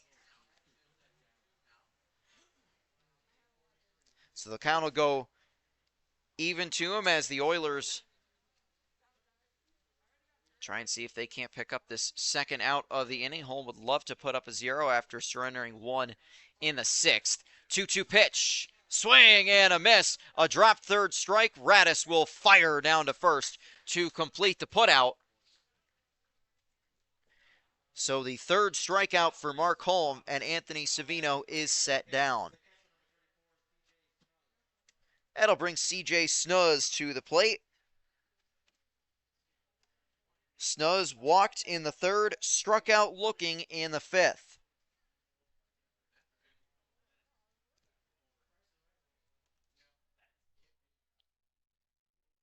Again, another short lead off of second for Adam Weiss as the catcher Snuzz stands in.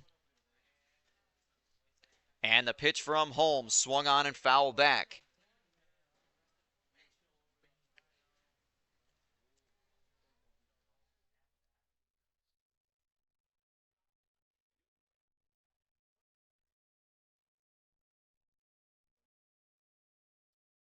I'm giving a look in at Snuz. Runner behind him, that is Weiss. And the 0-1 pitch. Just missed, ball one. When we get through the seventh inning stretch, Oilers will bring the middle of their lineup, the 5, 6, and 7 batters will come to the plate. The DH Jack Painter will lead things off. 1-1 pitch to Snuz is skipped in the dirt.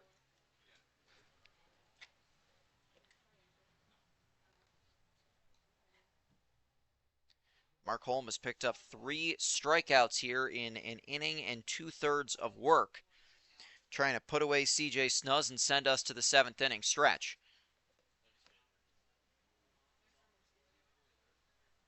Takes a look behind him, and the 2-1 pitch, high and inside, ball 3.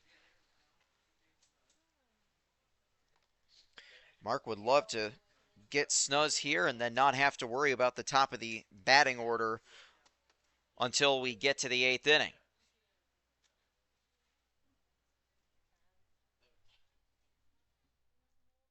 Holm looks behind him, 3-1 pitch, low, ball 4. And a 2-out walk issued to Snuz, and the lineup card will flip over, and CJ Snuz will come up. So that'll bring Justin Gladfelter to the plate. Gladfelter has reached base once. That was on a fielder's choice in the 3rd, and he was caught in a rundown trying to steal second. Gladfelter struck out to lead off the game back in the 1st, struck out looking against Jake Menendo, and grounded out in the 5th. 2 on and 2 outs. First pitch from Holm is a called strike.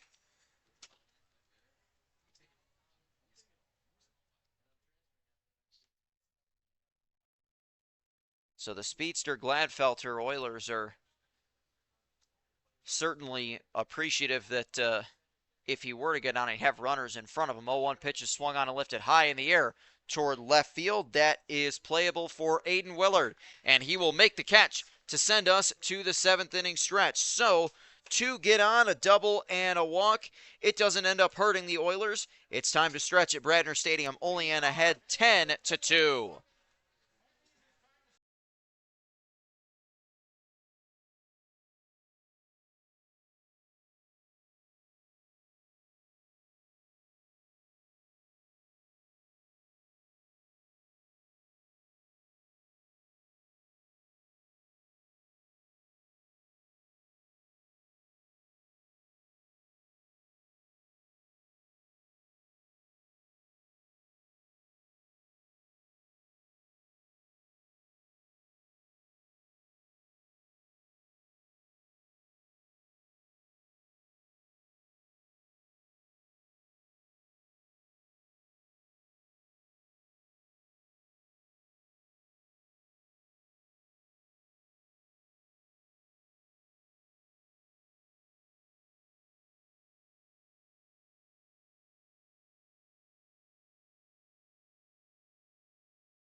Home half of inning number 7, Oilers up 10-2. Jack Painter, the DH, will lead things off. He'll be followed by Anthony Radis and Christo Hunsaker. First pitch to Jack Painter is a ball. Well, on the mound again is the right-hander Matthew Ganschow, and what an outstanding 6th inning. He had 3 straight strikeouts, struck out the side, all looking. 1-0 pitch catches the corner for strike 1.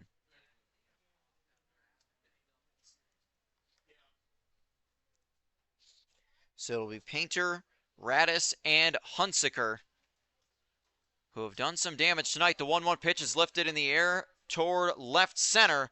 That is caught by David Harris for out number 1. So the leadoff man flies out. Painter in total 0 for 3 with a walk. And that'll bring Anthony Radis to the plate. Radis singled and scored in the 2nd inning to lead off that inning. Of course, that was the big one where the Oilers put 6 on the board. Radis lined out to end that 2nd inning, grounded out in the 5th. First pitch to him here is a called strike.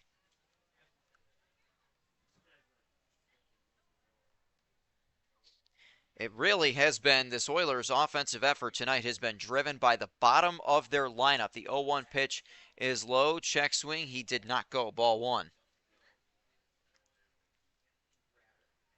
And you've got Christo Hunsaker has been on base all 3 times, scored twice, including the home run back in the 5th. Logan Coslin has scored twice as the 1-1 pitch misses for ball 2. Matt Buffalo has been on base all 3 times and has scored twice. Armanis Romero's been on twice, scored twice, and had a sac fly. 2-1 pitches hit on the ground to short. Throw to first in time for out number 2. So a 6-3 ground out off the bat of Radis. And that's how we get out number 2. So Christo Hunsaker made some noise here in his last plate appearance. A solo home run back in the home half of the 5th. Right over the left field wall. Over in the corner right above the 330 sign. And an absolute nuke from Hunsaker. One that second it left the bat, you knew it was gone. He takes the first pitch for a strike here. In addition to that, Hunsaker walked and scored back in the 2nd, walked to lead off the 3rd. 0-1 pitch to him is high, ball 1.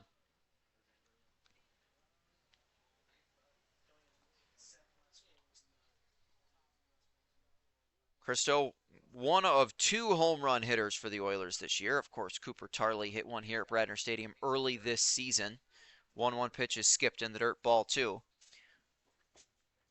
Oilers out hitting Niagara Falls 8-3 in the game.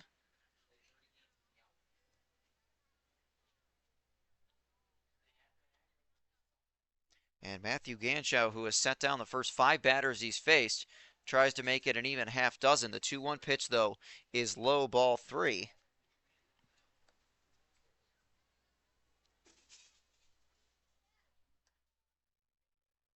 Ganschow gives the nod to his catcher C.J. Snuzz, and the 3-1 pitch misses, ball 4. It's a 2-out walk to Christo Hunsaker. The Oilers have one on. And again, remember the 10-run rule. It is leading by 10 or more through 7. So if Logan Coslin could get on base and then come around to score with Hunsaker ahead of him, that'd be it.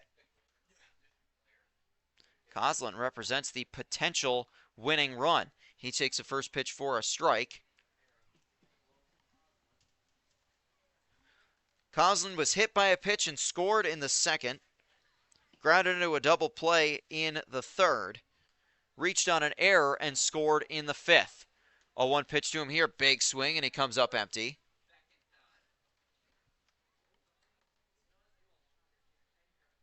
Again, the 9 and 10 batters, Buffalo and Romero, have both been excellent offensively tonight.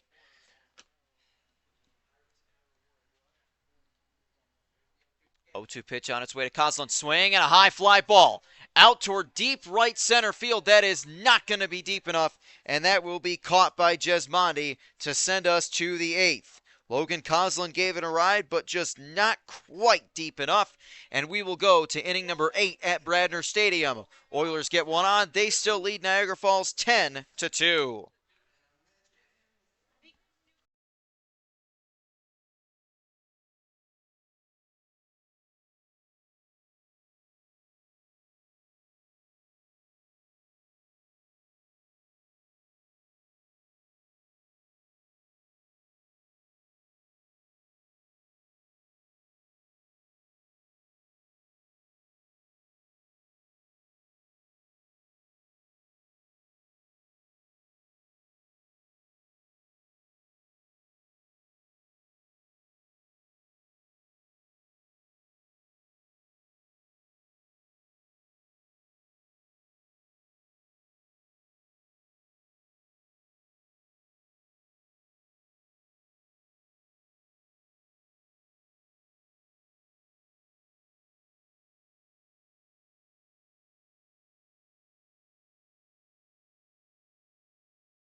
Top of the 8th inning here at Bradner Stadium. A 10-2 lead for the Oilers over the Niagara Falls Americans. I'm Matt Volts. Thanks for tuning in to this broadcast of Oilers baseball tonight. David Harris, the two-spot hitter, leading off for Niagara Falls in the 8th against Bryson Huar on the mound for the Oilers, another reliever who has been very good so far this year. He's behind 2-0 on David Harris, though. Well, Harris had an 0 for 2 start to the game, grounded out in the first, flew out in the third. He was walked back in the 6th, ended up scoring on the error by Matt Buffalo out in right field. 2-0 pitches in there for a called strike. But taking a look at the Oilers reliever Bryson Huar, native of Strattonville, Pennsylvania, a redshirt senior at Charleston Southern. And Bryson's stats so far on the year, again, limited sample size. He's only pitched 3 2/3 innings as the 2-1 pitch is swung on and fouled back. But in those 3 2/3 innings, Bryson has picked up a win and struck out 6 of the 10 batters he faced. Right-hander wears number 40. 2 balls and 2 strikes on the American center fielder David Harris. And the windup in the pitch from Huar, swung on and fouled back. Huar has a submarine-style delivery, slightly underhanded, more of a sidearm than straight-on type of pitch.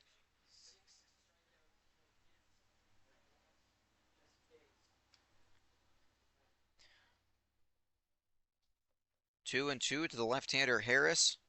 He'll be followed by Matthew Ganshow and Dominic Zangardi. 2-2 offering on its way. Swing and a miss. He struck him out. Bryson Huar picks up strikeout number 7 on the season and strikes out the first batter he sees tonight. Coming back from down 2-0 to strike him out. So that'll bring up Matthew Ganschow, who started the game out in left field and has been on the mound the last couple of innings for Niagara Falls. Ganschow 0 for 3 in the game so far tonight. Nobody on, 1 out. First pitch to him from Huar. Swing and a miss. Ganschow grounded out in the first inning, struck out in the fourth, flew out in the sixth.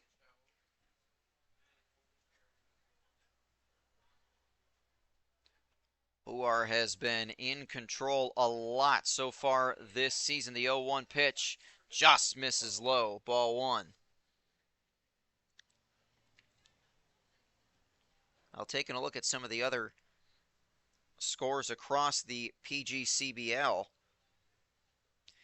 Jamestown has rallied. They trailed Niagara 3-1 earlier in the game. They now lead the Ironbacks 5-3 in the top of the 8th. 1-1 pitch is a called strike 2. Top of the 7th inning in Auburn. The Auburn Doubledays lead the Geneva Red Wings 7-2. Top of the 7th, the Batavia Muck Dogs trying to finish off the Newark Pilots with the Mercy Rule. They lead 11-0 and are 3 outs away from the win. 1-2 pitch is low, ball 2. Top of the 7th inning in a very high-scoring game at Veterans Memorial Park in Mohawk Valley. The Diamond Dogs lead the Oneonta Outlaws 9-6 in a game that was 5-5 in just the 3rd inning earlier. 2-2 pitch is skipped in the dirt, and that bounces all the way to the backstop with nobody on base, no harm, no foul, but the count goes full. Other score updates, bottom of the 5th, the Boonville Lumberjacks lead the Socrates Stallions 5-1, hoping to pull the upset on the first place Stallions. And in the top of the 7th in Utica, the Blue Sox trail the Amsterdam Mohawks 8-2. 3-2 pitch from Huar is inside and rolls all the way back to the backstop. It's a 1-out walk to Ganschow. So first base runner allowed by Huar, and Ganschow is on base for the first time in the game. That'll bring up the DH Dominic Zangardi. Zangardi 1 for 3 in the game so far. Grounded out in the 2nd, grounded out in the 4th, singled in the 6th. Of course, that was the play that it was a base hit that was pulled right inside the first base bag, and then the throw from Matt Buffalo out in right field, the ball just slipped out of his hands. Zangardi ended up going for 2nd on that play.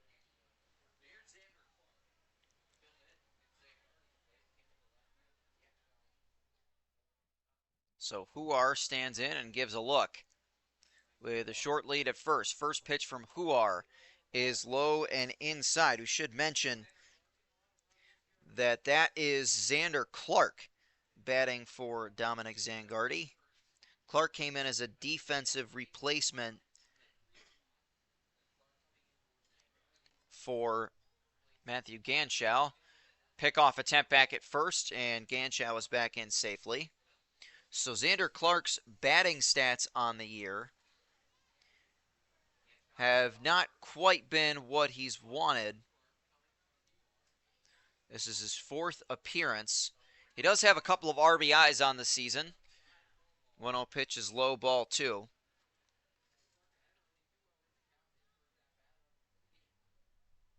So Zangardi was 1 for 3.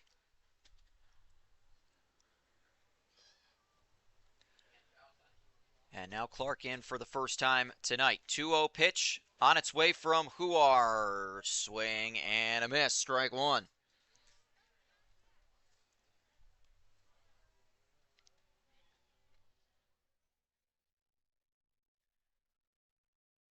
Now looking at the schedules for both of these teams, both teams will be in action tomorrow. Of course, the Oilers will be on the road to take on Geneva at 5 o'clock as the 2-1 pitch is sent foul by Clark.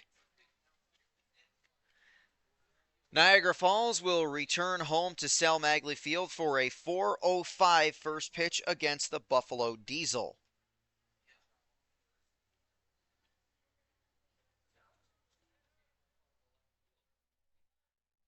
Huar stands in a 2-2 offering to Clark. That one swung on and popped up on the infield in foul territory. Huar giving a look for it, and it's the third baseman, Logan Coslin, who comes in and makes the play for out number 2. So Coslin catches the pop fly.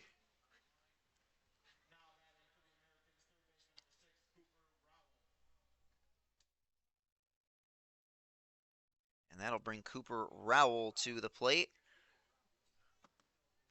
Pop out to the third baseman for Clark. Gives Huar the second out.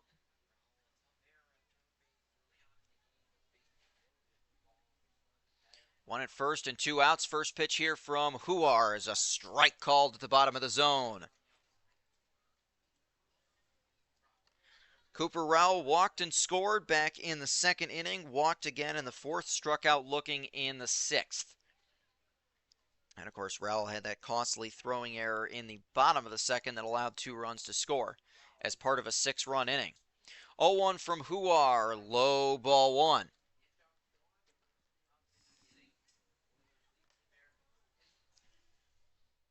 Bryson Huar, the third pitcher used by the Oilers tonight. Jake Menendo started this game, went 5 innings, pitched very well.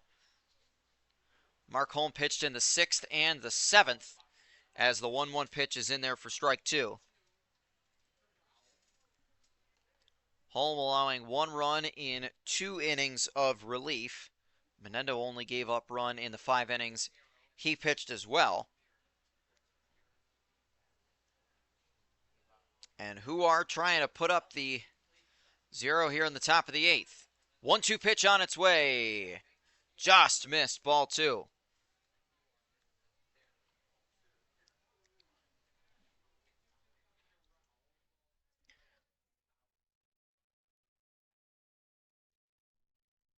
Two balls and 2 strikes. Huar given a look into Anthony Radis, and the 2-2 offering, swing and a miss. He struck him out. So Bryson Huar comes in, gives up a walk, but picks up 2 strikeouts and puts up the 0.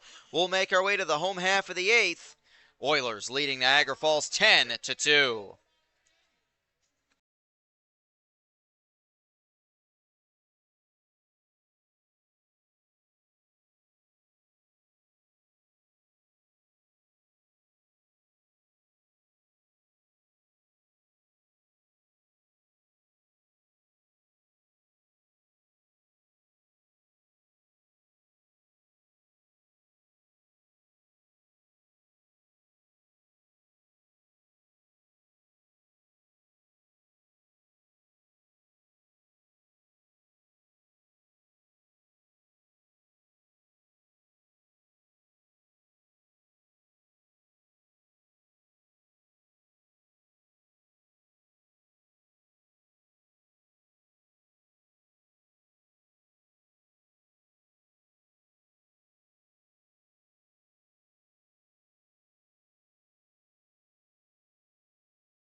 The bottom of the order has hit very well for the Oilers in this game, and they're on one more time in the home half of the eighth with Olean leading 10-2. Matt Buffalo will lead off the bottom of the eighth. He'll be followed by Armanis Romero and the extra hitter Derek Stout. New arm on the mound for the Americans, Logan Stickler, who was the extra hitter in their lineup, is now on the mound. Stickler has not pitched yet this year. Both teams going to their benches here as the Oilers are bringing in a pinch hitter, and Jackson Custer's going to come in and hit for Matt Buffalo.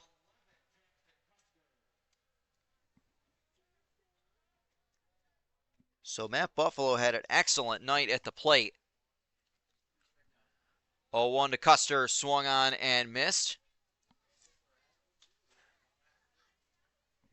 So again, it is the right-hander Logan Stickler pitching for the first time this year. Jackson Custer is at the plate. Custer batted .400. He had the night off, but he comes in off the bench. Played in 3 games, started 2 of them. Custer swings and sends this one on the ground to third. Throw on to first is skipped in the dirt, but in time. So a low throw from Rowell, but a good scoop by Adam Weiss gives us our first out of the bottom of the eighth. That'll bring Armanis Romero to the plate.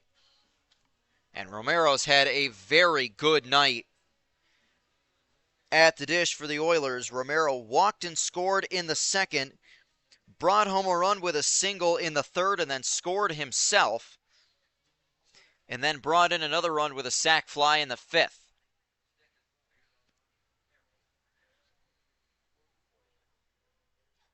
First pitch to Romero is high and inside. Had to duck to get out of the way of that one. It's ball 1.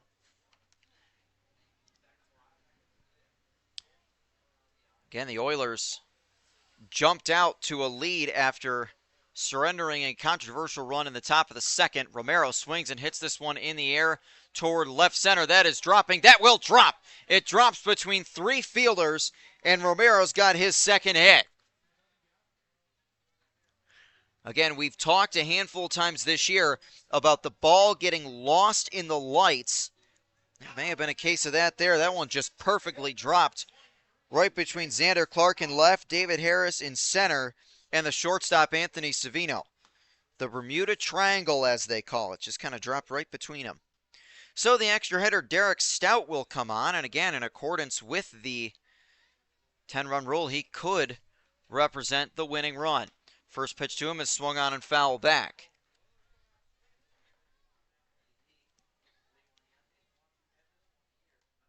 Derek Stout grounded out in the first inning.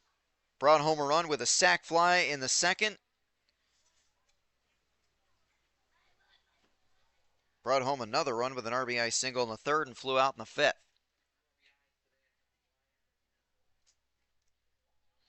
0-1 pitch is a called strike 2.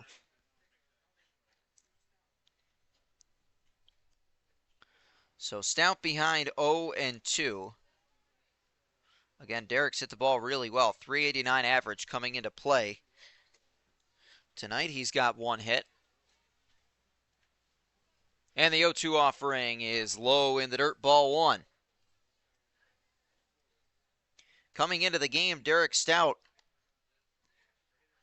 had a .500 on-base percentage, getting on base 50% of the time, really contributing to the Oilers' offense. He's gotten on base once tonight, but he's brought in 2 runs. Pitches in the dirt. Romero's going to go, and the throw is not in time. Armanis Romero snags second base. Pitch was a ball, so it's 2-2 on Stout. Romero snags second. Second stolen base of the season for Romero. He is 2 for 2 in steal attempts. And the 2-2 offering to Derek Stout is swung on and missed. He strikes out. First strikeout for Logan Stickler. He gets the extra hitter Stout. And that'll bring Braden Rader back to the plate. Rader, of course, was brought in as a replacement for Thomas Bates, Rader is 0 for 1. He struck out looking back in the 6th.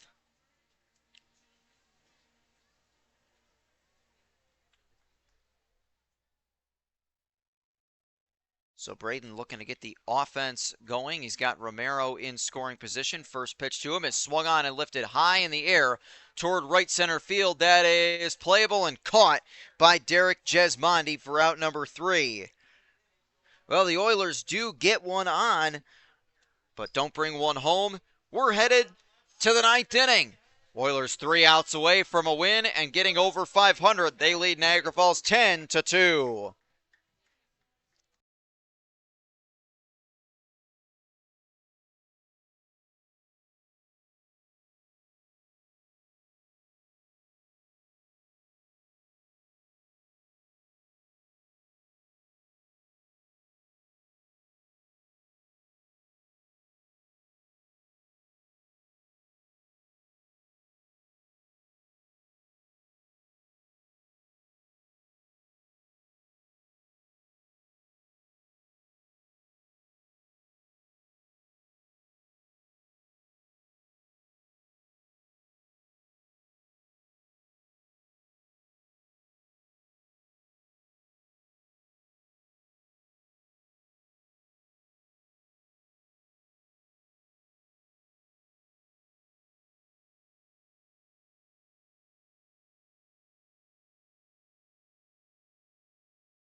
Ninth inning at Bradner Stadium. Oilers 3 outs away from a win to put themselves over 500. They'll have to deal with the 6, 7, and 8 batters in the Americans lineup. First pitch to Derek Jesmondi misses for ball 1.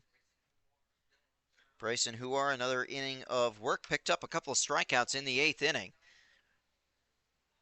Huar will see Jesmondi, followed by Logan Stickler and Adam Weiss. And the 1-0 pitch just misses, ball 2. Couple of pitches just missing the strike zone. So Huar trying to rally back. Again, an excellent crowd on hand for a gorgeous night for a ball game. 2-0 from Huar, swung on and fouled back.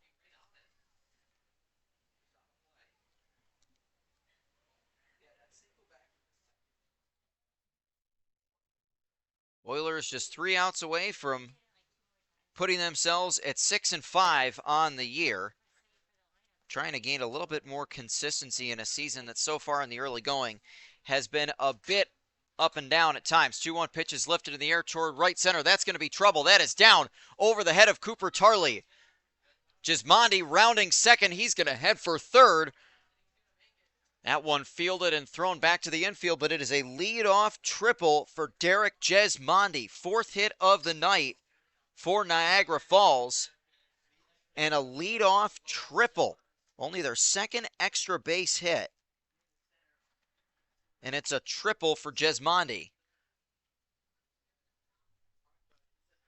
So Bryson Huar really going to have to be careful as Logan Stickler comes into the game. Stickler, of course, the pitcher on the mound in the last half inning, putting up a 0 for Niagara Falls. First pitch from Huar is just low, ball 1. Logan Stickler reached on a fielder's choice back in the 2nd, struck out in the 5th, and struck out again in the 7th. It's got a runner at 3rd and nobody out. And the 1-0 from Huar. That one low, ball 2. Oilers out hitting Niagara Falls 9-4 in the game.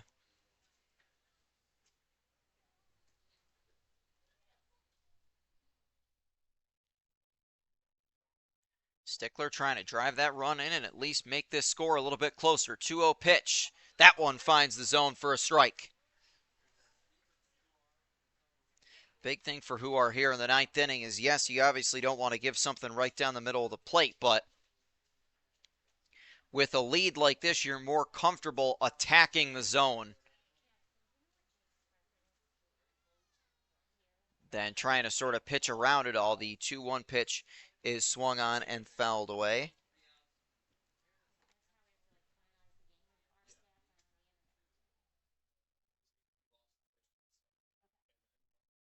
So 2-2 the count to the right-handed hitting Logan Stickler. Huar has the sign that he wants, and the 2-2 offering on its way. That one swung on and fouled back. Again, we talked about the ability of both of these batting orders to really keep themselves alive on 2 strike pitches and just get a piece of it to foul it off. That is a skill of both of these lineups. 2-2 pitch, swing and a miss. He struck him out.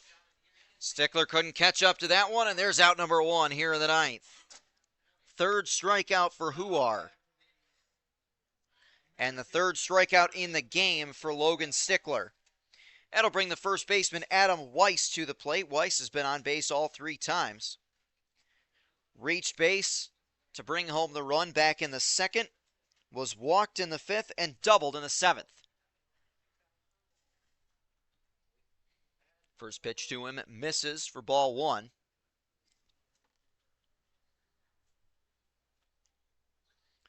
Oilers would certainly concede the run for an out, but they'd like to just get the out. 2 away from the win. The 1-0 pitch is up high, ball 2. In a game where, again, the Oilers were, after that run scored, when the infield umpire ruled that Christo Hunsaker's foot had come off the bag at first on what could have been an inning-ending double play instead of run scored, Oilers channeled that frustration into 6 runs of offense in the bottom half of that inning as the 2-0 pitch is swung on and fouled off. It's pretty much been all Olean since then. 2 runs in the 3rd inning as well. They were ahead 8-1, added 2 more in the 5th. Niagara Falls added 1 in the top of the 6th on an error out in right field. 2-1 pitch from Huar. That one catches the zone. Not held onto by Radis, but either way, it's strike 2. So some support from the Oiler dugout for their right-hander on the mound, Bryson Huar, who's really looking to be a key reliever for the Oilers, him and Mark Holm. Huar stands in, the 2-2 pitch. Just missed. Just barely missed. Ball 3 to Weiss. That's about as close as you can miss and not have it go for a strike. So instead, the count is full to Weiss. And the 3-2 pitch to Huar. Swing and a miss. He struck him out. Bryson Huar picks up back-to-back Ks, and Niagara Falls is down to their final out. First time Weiss has not gotten on base tonight, and Anthony Savino is the final hope for the Americans this evening. Grounded out back in the 2nd, reached on an error in the 5th, struck out in the 7th. That's been Savino's night so far, and he's committed 2 errors defensively himself. Takes the first pitch for a strike.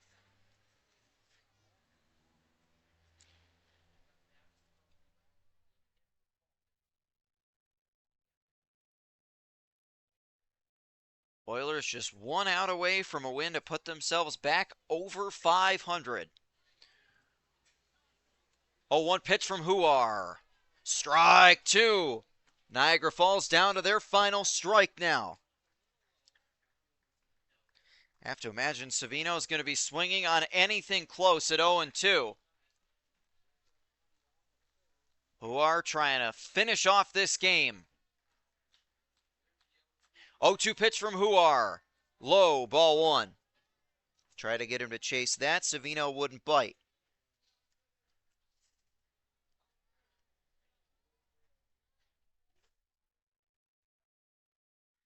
Oilers trying to pick up another home win.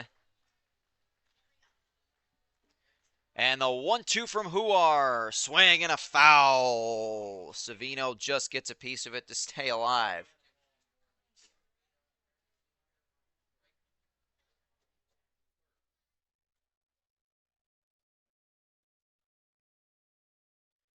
Oilers 2-2 on home field this season, looking to improve that right now. Another 1-2 from Huar. Swung on and hit on the ground. Hunsaker, a diving stop. Underhand to Huar, covering on the bag. And that will do it. The Oilers defense shines again. Christo Hunsaker with an excellent game. And the Oilers win it 10-2. Olean improves to 6-5 on the season, while Niagara Falls drops to 3-6. Oilers win it 10-2, putting up an excellent offensive game, spearheaded by a 6-run inning back in the second. Niagara Falls will return home tomorrow. They'll host the Buffalo Diesel at 4:05.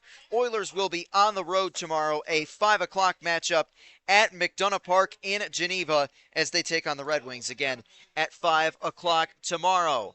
Oilers are not at home until Thursday. They've got a doubleheader against the Batavia Muck Dogs starting at 5 o'clock. Oilers are back above 500, and they'll look to continue this win streak tomorrow as they face the Geneva Red Wings on the road. A convincing win for the Oilers, and the home crowd is sent home happy. And from all of us here at the Olean Oilers, we thank you for tuning into this broadcast of Oilers baseball. Olean wins it 10-2, and they improve to 6-5 on the season. Until next time, this is Matt Volt saying good night and go Oilers.